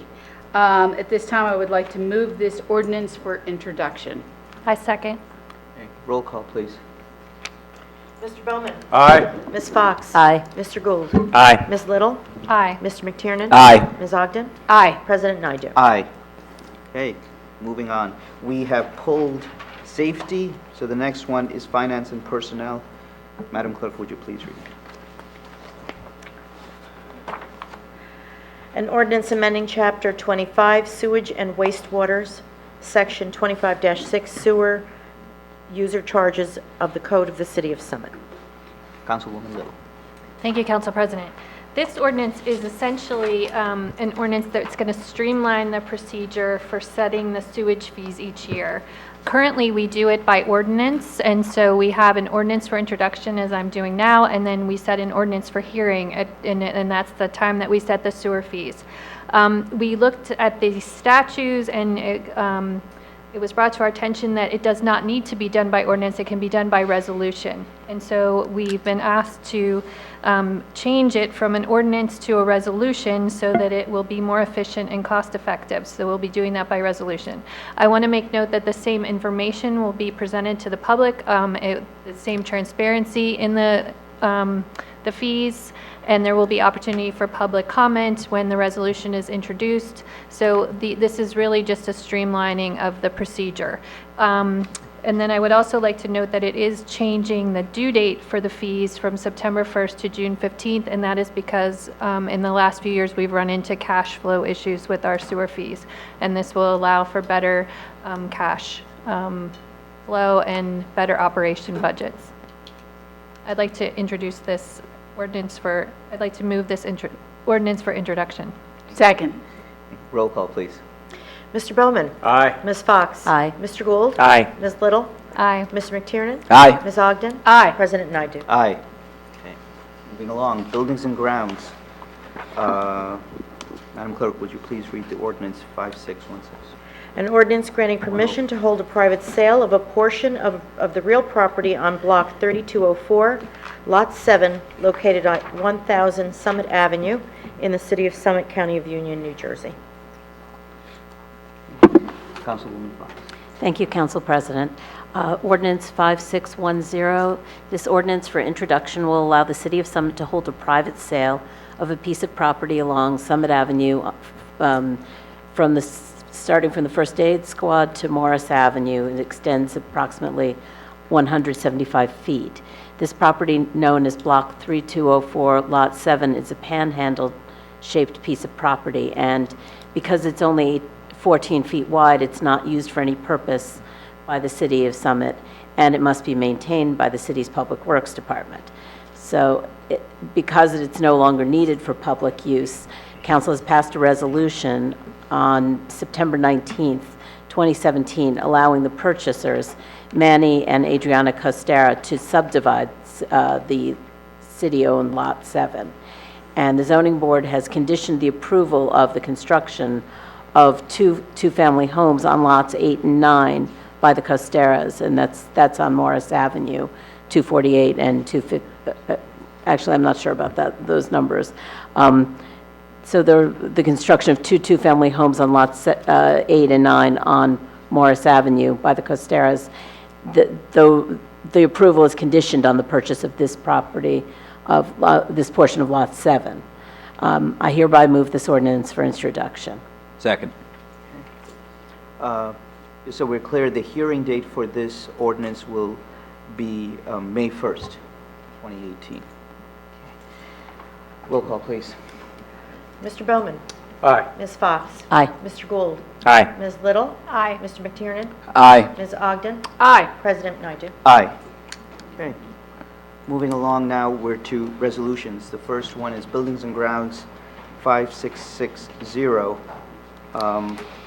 Before we consider this resolution, I am going to recuse myself from this discussion. This is the authorization for the construction and use agreement between the City of Summit and the Summit Conservancy. I was one of the founders of the Summit Conservancy, and I have been involved in my capacity is a member of the Summit Conservancy in discussions with the city concerning this building and this agreement. I do not have any financial stake at all in this project, quite the contrary. I've given money to the project. But that being said, I don't want anybody to think there's any pressure because I'm here. I do want to say that this is a project that is near and dear to my heart.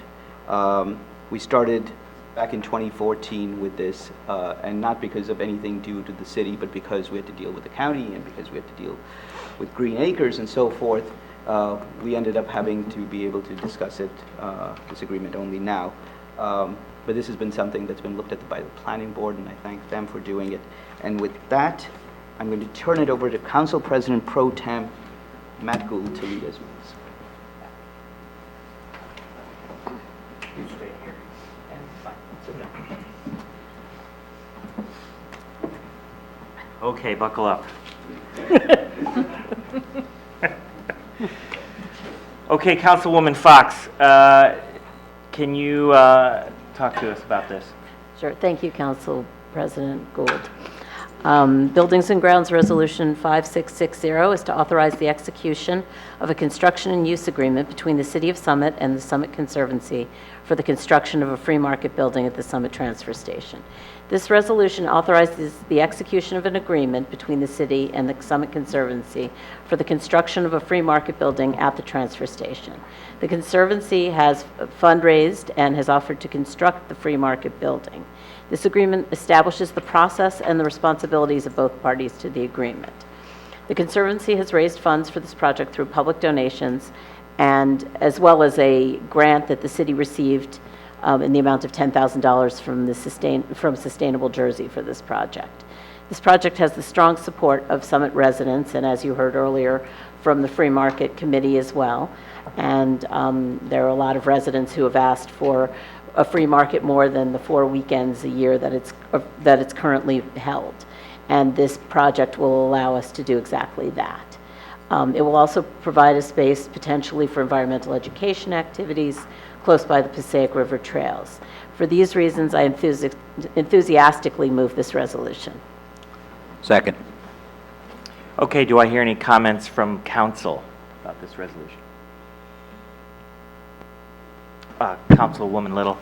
I just want to say I enthusiastically support this as well. I have volunteered at the free market with my children over the years, and just to reiterate what Emily Palmier said earlier, it's really a almost joyful experience to see the community come together in so many different ways. All the volunteers helping out, all the Summit residents bringing things to the free market, other Summit residents excitedly greeting the people who are coming with their goods and searching through things. It's just a really wonderful day.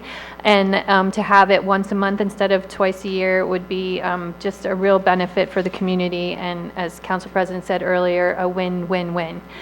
So I would, definitely support this. I think it's a wonderful project, and I'm excited to see it move forward. And if anyone in the community wants a great volunteer experience, I would highly recommend putting some time in at the free market. It's a really wonderful and rewarding experience.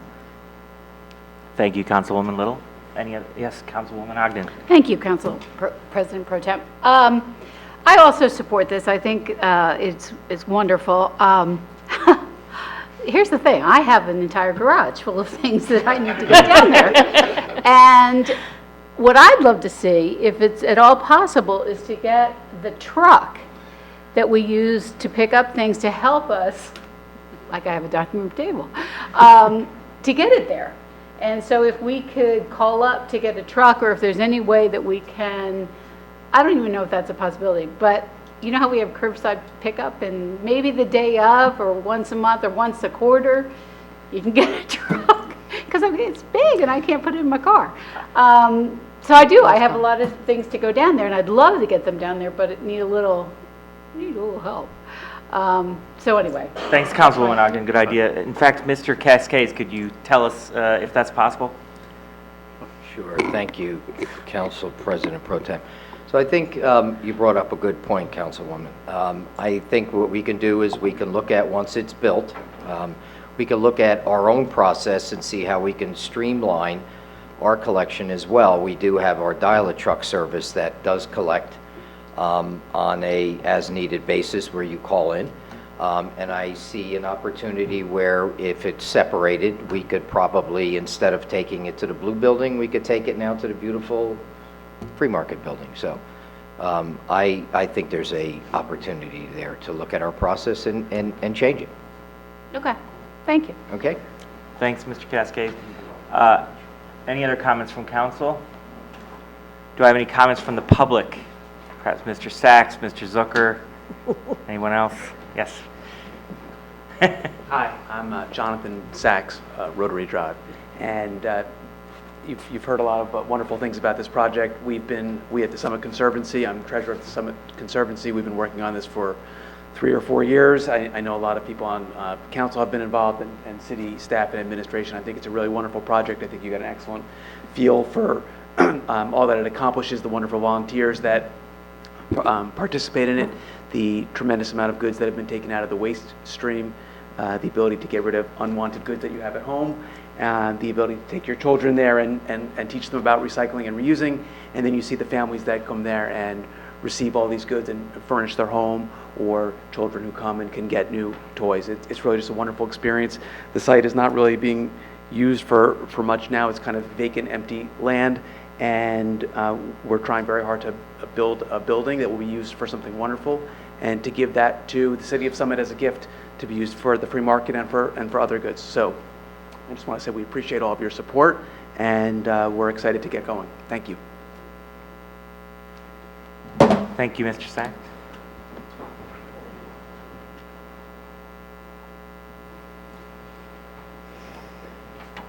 Even though I was delayed 2 hours, I flew back in time to be here for this. So Adam Zucker, and I would just second everything that's been said in support of this project. It's right around the corner from our house, and I remember the first time that we went to the free market, and it was just a wonderful day overall.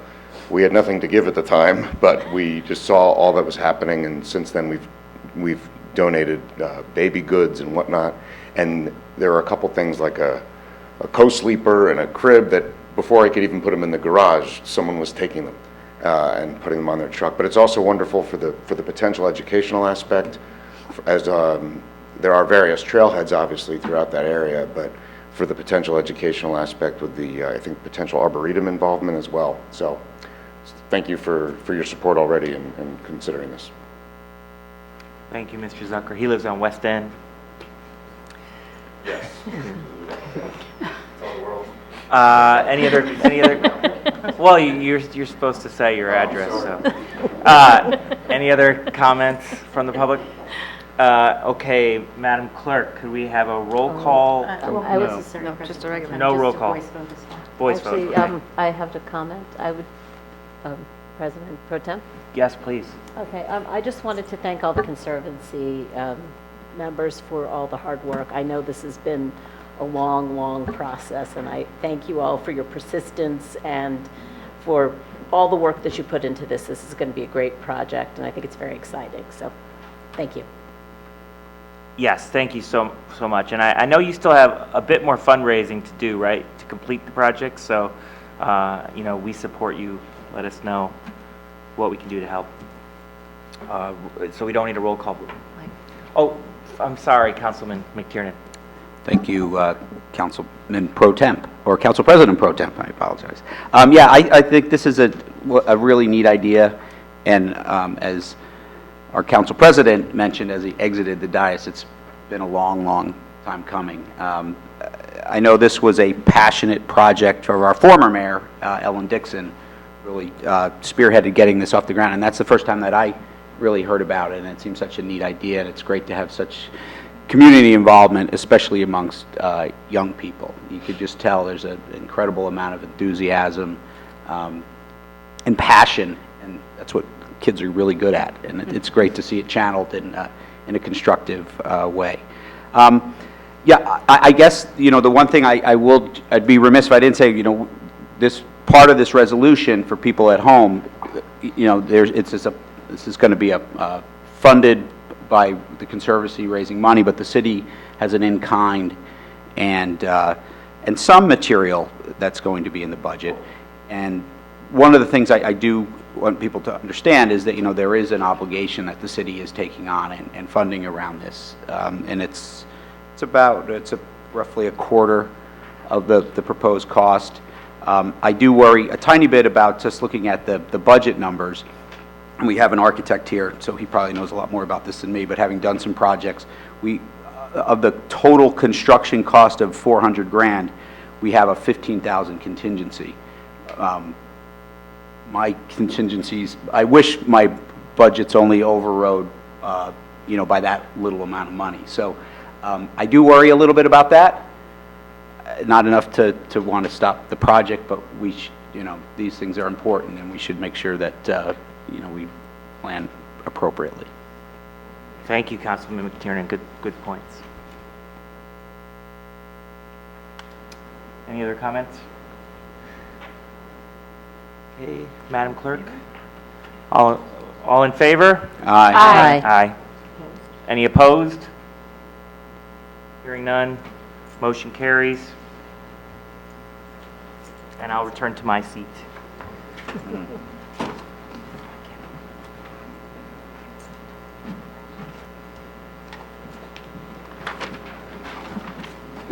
Alrighty. Moving along. General Services. Councilwoman.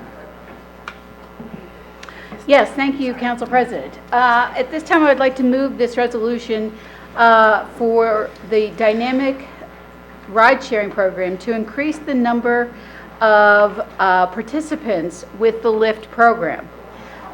This resolution would include in the ride-share program residents who are also downtown employees.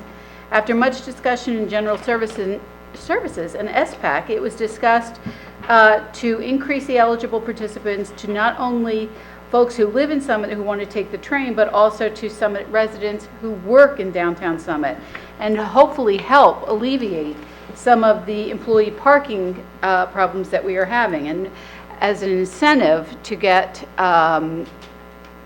employees to take advantage of this program. The rideshare was originally approved for 200 participants and the ability to increase it to 250. And records indicate that we have 130 registered permit holders. So it really is incumbent on us to try to help incentivize the employees to please use this program. So at this time, I would like to move this resolution to increase membership. I second. Any discussion by members of Councilwoman Little? I just wanted to say that we've had some discussions at the Parking Advisory Committee. They're very much in favor of this as well. We, as many of you know, the city contracted with Lyft rather than Uber, and this is a measure that we did that last year, and there has been success in increasing ridership and participation in the program since we did that.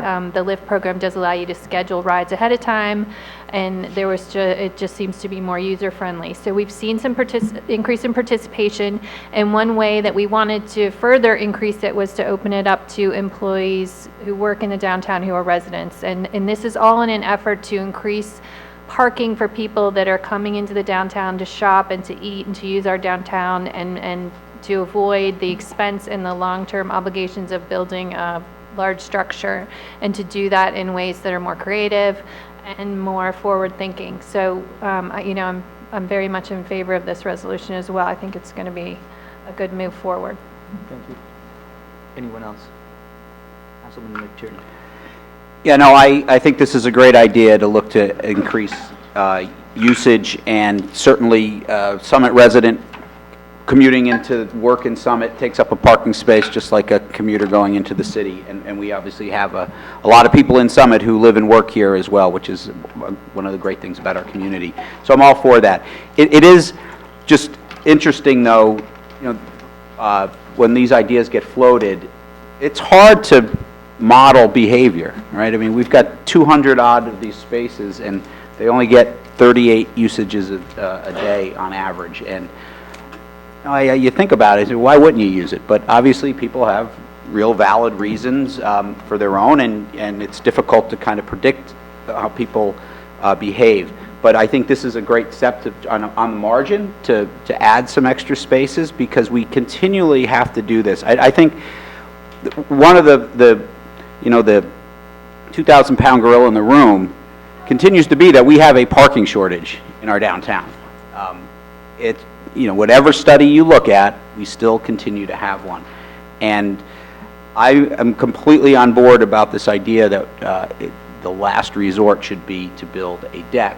And I think there's a lot of hope that big picture technological changes over the next decade, perhaps, will alleviate that need through ride sharing and self-driving cars and all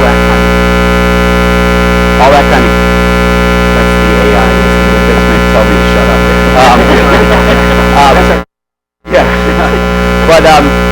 But that's hope. We can't bank on that. So I think it's incumbent upon the city to continue to look for ways on the margin to alleviate what is a real-time problem, which is this parking shortage. And I'd love to continue to see initiatives come out of our parking services group with SPAC as advice. Later on the ordinance around the meter changes, that's an idea that's been talked about for years, and as using more efficiency. It's not a monetary thing per se for the city, but it's a pricing thing on scarcity and a way to effectively manage our assets that we have them. But these things continue. We need these ideas to continue to come, like the stackables. I know that was looked at, and I don't know where we are on that. We talked about valet service. I'd love to see a valet service for downtown shoppers. I mean, these are ideas I think we should continue to push to try and, on the margin, continue to chip away at this deficit that we have, where hopefully if we have some development in West Broad Street, that could help. But that's years away. So we've got to continue to focus on this. Anyone else? Matt? Building on what Councilman McTiernan said, if we have 130 or so users who are signed up and we get about 38 on average a day, is there any reason we couldn't just increase the amount of users signed up by doubling it? If I guess the worry would be that we get too many users one day that the Lyft can't support it, and that would be the problem. But if we have enough months of data that show that only 20-some% of registered users are using it, after a while we should be able to count on that number, and then we could sign up more people. For instance, I who drive, and the reason that I drive is because sometimes I have to pick things up afterwards, and sometimes I don't want to be with someone in the morning. But at the same time, I might use it, 2 days a week, 3 days a week, and that would still have the same effect as every user that's using it every day. I just have a question. I know with the current Lyft system, people are dropped off at the train station. For the resident employees, if they sign up, where will they be dropped off?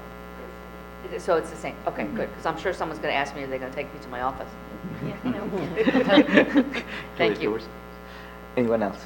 I have a question. Are we working through SDI to get the word out? Read it. Yeah.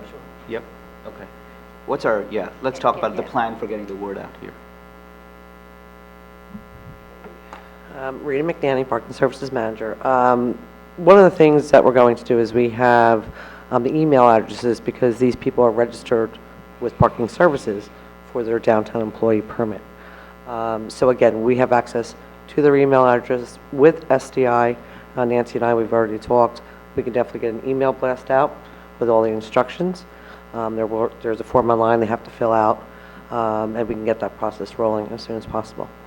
Okay, great. Thank you. You're welcome. I agree that, this is, again, we're trying to address the issue, and we're trying to address it in a multifaceted way. And parking is an issue, a real issue for folks in the downtown. But we're trying to do things that will be consistent with trying to be as fiscally responsible as we can and achieve that goal. With that, I'll open it up for public comments. Any comments from members of the public? Seeing none. Any further discussion by members of council? Hearing none. All those in favor? Aye. Any opposed? Any abstentions? Okay. Moving along. Finance and personnel. Thank you, Council President. There you go. Finance Resolution Number 1 is to establish procedure authorizing special tax appeal attorney upon advice and after request from the tax assessor to file corrective appeals, counterpetitions, counterclaims, and stipulations of settlement with Union County Tax Board and the New Jersey Tax Court. That's a long way to say this is essentially a resolution that's similar to the ordinance that I introduced earlier that streamlines the procedures that were already in place. As some of you may remember, in January of this year, at our January 16th council meeting, the city changed our tax appeal attorney to employ the services of Martin Allen. When he came on board, he noted that we didn't have a resolution that set out the policies where the tax assessor and the tax appeal attorney would have to come to council to get approval for tax appeal settlements. In the past, the procedure had been, and the policy had been, that any tax appeal settlements that were in excess of $10,000 per year or a cap of $30,000 in total, they had the authority to settle those without coming to council, but there was no resolution in place that authorized that. So when Martin Allen took over as our tax appeal attorney, he was uncomfortable continuing with that policy without having a specific formalization by council that would be the procedure going forward. So this is what this resolution sets out. It continues the policy that has been in place for years, and it just formalizes the procedures that we've been following in the past. So I move this resolution. Second. Comments from members of council? Comments from members of the public? Any further discussion by members of council? Okay, all those in favor? Aye. Any opposed? Any abstentions? Great. Second. Thank you, Council President. Finance number 2 is a resolution to establish the Summit Economic Development Advisory Committee.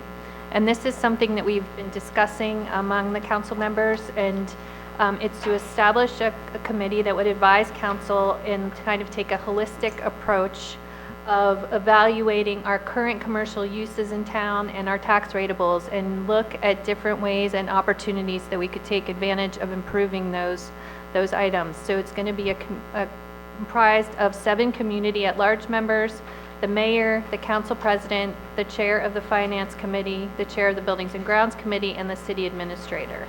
And that committee will work to advise council and the different council committees. So I move this resolution forward. Thank you. Second. Any comments from members of council? I guess I have one question.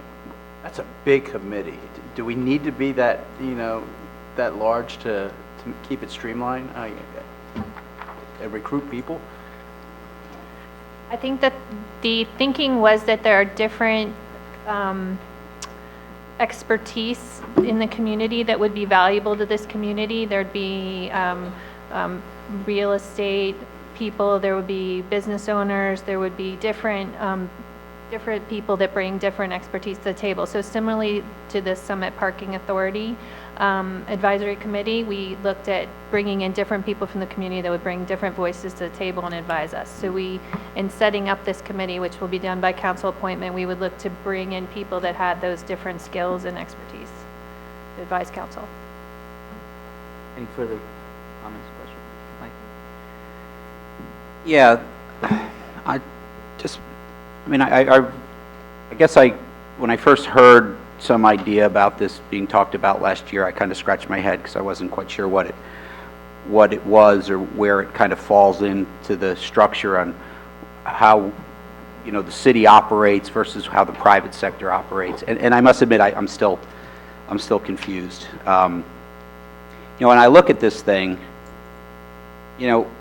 for its mission, we already have a lot of this stuff that happens, or what we're actually talking about is another committee that is going to, through again this quote unquote expertise, to be able to look at, evaluate things that are already either being done by the private sector, or we have city staff to do. And I just wonder whether this is just another layer of redundancy that ultimately will end up creating recommendations that get the government more involved in creating winners and losers amongst our downtown. Like you evaluate current commercial uses and tax ratables.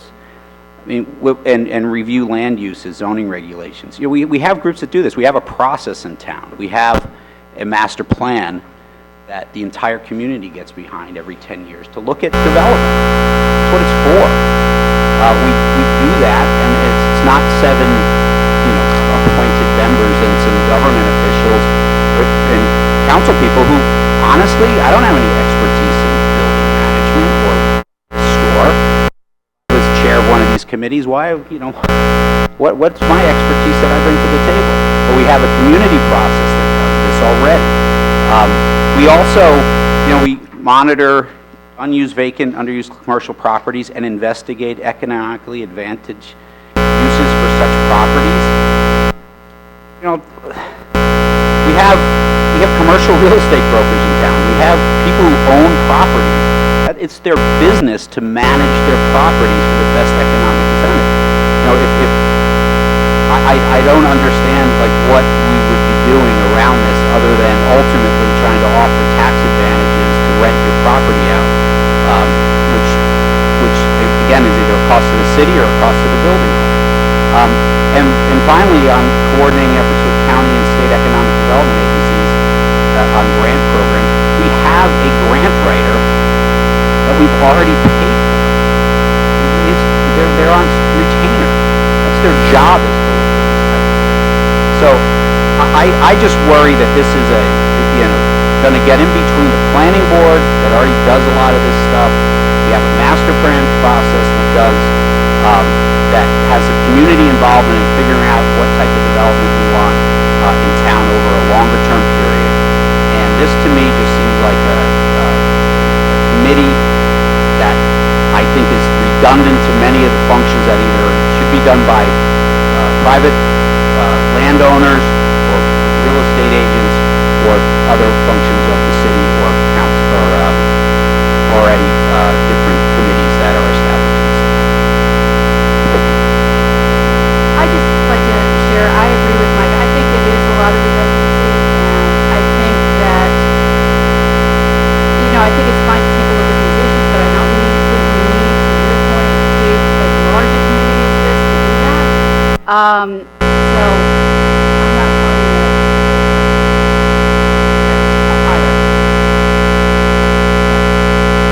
Thank you, Council President. I feel like with the rapidity of change in today's commercial world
people move here because they like our town. They like the way the downtown is. It has, people always talk of it as a gem. It didn't get there by accident. It got there because there's a collective group of people who, through their own economic interests, make the downtown what it is. Nobody's been telling people in the downtown, outside of changing zoning and ordinances, that through a process that's been in place on how the downtown existed. To me, it's the ultimate in hubris to think that you can have a collection of a few people who can magically determine what our downtown should look like over the collective will of our 22,000 residents and all the agents who operate in this thing. When you put an entity in place, all of a sudden they have to do something. And what this committee is going to end up doing is going to start to make recommendations about changing rules to create winners and losers because they believe it's the best thing for the downtown. Well, who decides that? It's a large group, but we have a process that has served the city very, very well. We all live here for a reason. We all love the place. And to think that we, all of a sudden going to have this, I have this solution to fix it and make it better over the next 10 years, what we're going to end up with this is making recommendations to tax empty storefronts.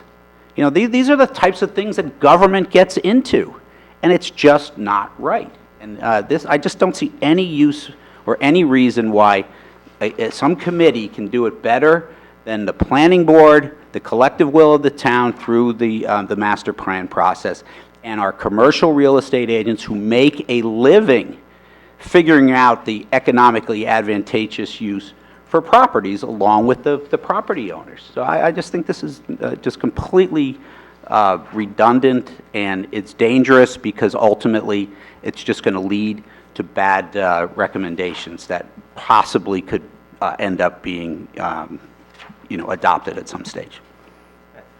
I just can't disagree more strongly that an advisory board made up of citizens who are volunteering could be dangerous or could be somehow antithetical to what we're trying to do as a city. We have a parking services department. We also have a parking advisory committee that's made up of members of the public that give advice and give different perspectives and bring different expertise that they can give suggestions to parking services. This is the same type of thing. And when you're talking about you don't have any particular expertise, that maybe you shouldn't be sitting on this. We would look for people that did have expertise, that did have things that they could bring to the table to advise us. This body has no legislative ability. They would be bringing things to the different organizations that already exist and different suggestions and be looking holistically at different problems. And one of the many comments that you made is one of the reasons I think maybe we need this is that you kept referring to the downtown. We have many economic areas in our town besides the downtown area. We have economic areas in East Summit. We have commercial areas. We have different things that we can be looking at and advising and looking holistically at how to set our city up for success in the future. And when we bring people that want to volunteer their time and talent to making the city better, then I think it's, instead of calling it dangerous, I call it valuable. And I would like to move forward with this committee. Marjorie. I second Councilwoman Little's comments. I think one of the issues that we've observed is that our committees are somewhat siloed, and we look at buildings and grounds, looks at certain things, finance looks at certain things, but there's no opportunity to have that kind of cross-pollination of information and to get the input of other experts. And as far as grants, there are, yes, we have a grant writer, but there also are opportunities where this committee could meet with the county economic development people. And, there are a lot of different opportunities that don't happen given our current committee structure. And I think having this larger committee with residents adds value. I just have one more comment. Sure. I attended the New Jersey Planning Conference in January, and in talking to many of the other mayors and other people that were there, that this is very common that towns and municipalities have an economic development committee, so this isn't something that we're making up out of whole cloth, or that is not something that has been useful and tried in other communities and been successful. So we did, in talking with other people, this is something that's been successful in other communities and something that I think we should go forward with. Thank you. Let me take comments from the public. Are there any comments from members of the public? Any further discussion by members of council? I'll just close by saying I think there may be a philosophical divide between some people who have a certain view towards how the role of government and versus others on the role of government. But to me, I think most people in this town accept the notion that having, as Councilwoman Little said, a voluntary board of folks, yes, making recommendations, but recommendations that have to be voted on by a council. It's not as if they can impose their recommendations. And yes, we have other committees and boards that do things, but that's because they bring expertise in certain areas. This is an ability to try to think holistically. It's not simply limited to the downtown. That's an important point. It is that we have business that goes on in various areas of this town, tax-paying commercial entities all throughout this town. We need to think about how those areas are also developed. We have to position ourselves and think of ourselves not just for the immediate, but for the long term and the near long term. So I think this is one of those really important steps in how we think about the type of town we are. And with that, we'll call for a vote. All those in favor say aye. Aye. Aye. All those opposed say nay. Nay. Okay, May I just, who said nay? I know it was... Nay. No. Hearty nay. party line vote. Okay. Moving on to Works.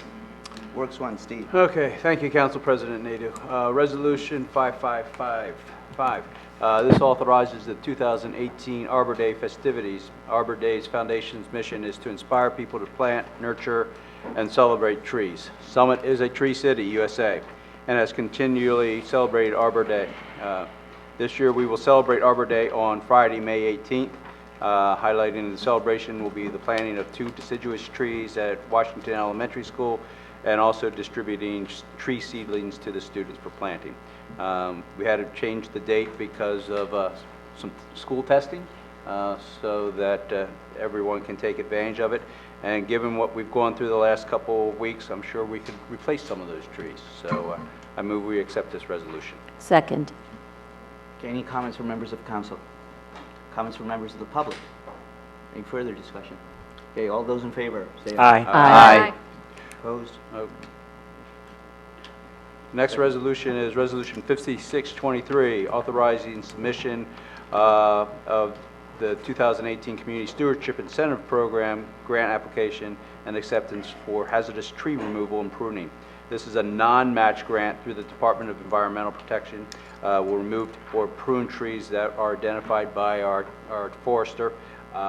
This is an ongoing issue in Summit and deals with the, Summit has an ongoing issue with the emerald ash borer beetle, which is known to significantly reduce the inventory of the ash tree here in the Northeast, and I move we accept this resolution. I second that. Comments or questions from members of council? Comments or questions from members of the public? Further discussion? All those in favor say aye. Aye. Opposed? Okay. Green. Next resolution, 5648, is authorized submission of a grant application, Union County Recycling Enhancement Grant. The city has, with assistance of the Recycling Advisory Committee, reviewed the grant guidelines and recommends that we go for this grant to install 2 big belly trash and recycling containers to be placed out in Glenside. What is neat about these are they compact material 5 times the traditional storage space. And what's important about that is Glenside is a little out of the way, and so we won't have to be running our trash guys down to empty those trash containers. I was recently down in Philly, and these things are really neat. They're all over town, and they really do a job. They're actually a little entertaining in that they have communication. Yeah, anything to get the people going. You know, we talked about, you know, changing people's behaviors. If you make recycling fun, they will come. Basically, like I was saying, these containers have sensors that will communicate with Works Department and let us know when they need to be recycled. I move we emptied. I move we accept this resolution. I second this. Councilman Gould. Thank you, Councilman Bowman, for bringing this up. Yeah, they have these all over New York, too. I love these things. My only question is, after these two, can we get more for... As year upon year, as the grants come out and as we get more involved in them, yeah, we definitely will be placing them in. It's a great introduction to it, to the system. So. Right. Any other further? I would also add that these are solar powered, so that's a good thing. And Glenside Field is a pretty remote location so this will save city staff time and money, and it'll save fuel too. And the other thing it will do is contain the waste, so it's a closed system, so we're not going to have problems with overflowing bins and waste that ends up on Glenside Field or in the surrounding areas. So there are a lot of really great things about this program, so I fully support it. Any other further discussion? Any questions or comments from members of the public? Any further discussion? All those in favor? Aye. And next. Okay. Resolution 5617 is the extension of a sick leave. As we discussed in closed session, this is an extension of sick leave through April 13th for a public works employee. This is not a workers' comp issue. This is just an individual who needs to be out through the April 16th due to surgery. I move we accept this resolution. I second it. Any comments from members of council? Comments from members of the public? Further discussion? Okay, all those in favor? Aye. Resolution 5618 is a declaration of vacancy in the Department of Community Services, the role of full-time administrative manager. The current full-time administrative manager we've discussed with her taking on the part-time role that is open, and this would allow her to recruit and train the person who is going to be taking over her role. This is her transition to a retirement type role, and this is not any additional staffing and is included in the 2018 budget. I move we accept this resolution. Second. Comments or questions from members of council? Comments or questions from members of the public? Further discussion? All those in favor? Aye. Okay, consent agenda. Do I have a motion to approve the consent agenda? So I move to approve the consent agenda. Thank you. Do I have a second? Second. All those in favor, say aye. Aye. Okay, any postings? Okay, great. Council member comments, new business, anybody? Oh, thank you, Council President. I would just like to remind everyone that at the transfer station, we're going to be going live with the license plate recognition, so please, please, please get your permit in so that you can be read and not get turned away from the transfer station, your favorite place to go on any given day of the week. So I just remind everybody to make an effort to do that. Thank you. Yes, good point. Anybody else? That, I'll entertain a motion to adjourn. So moved. Thank you.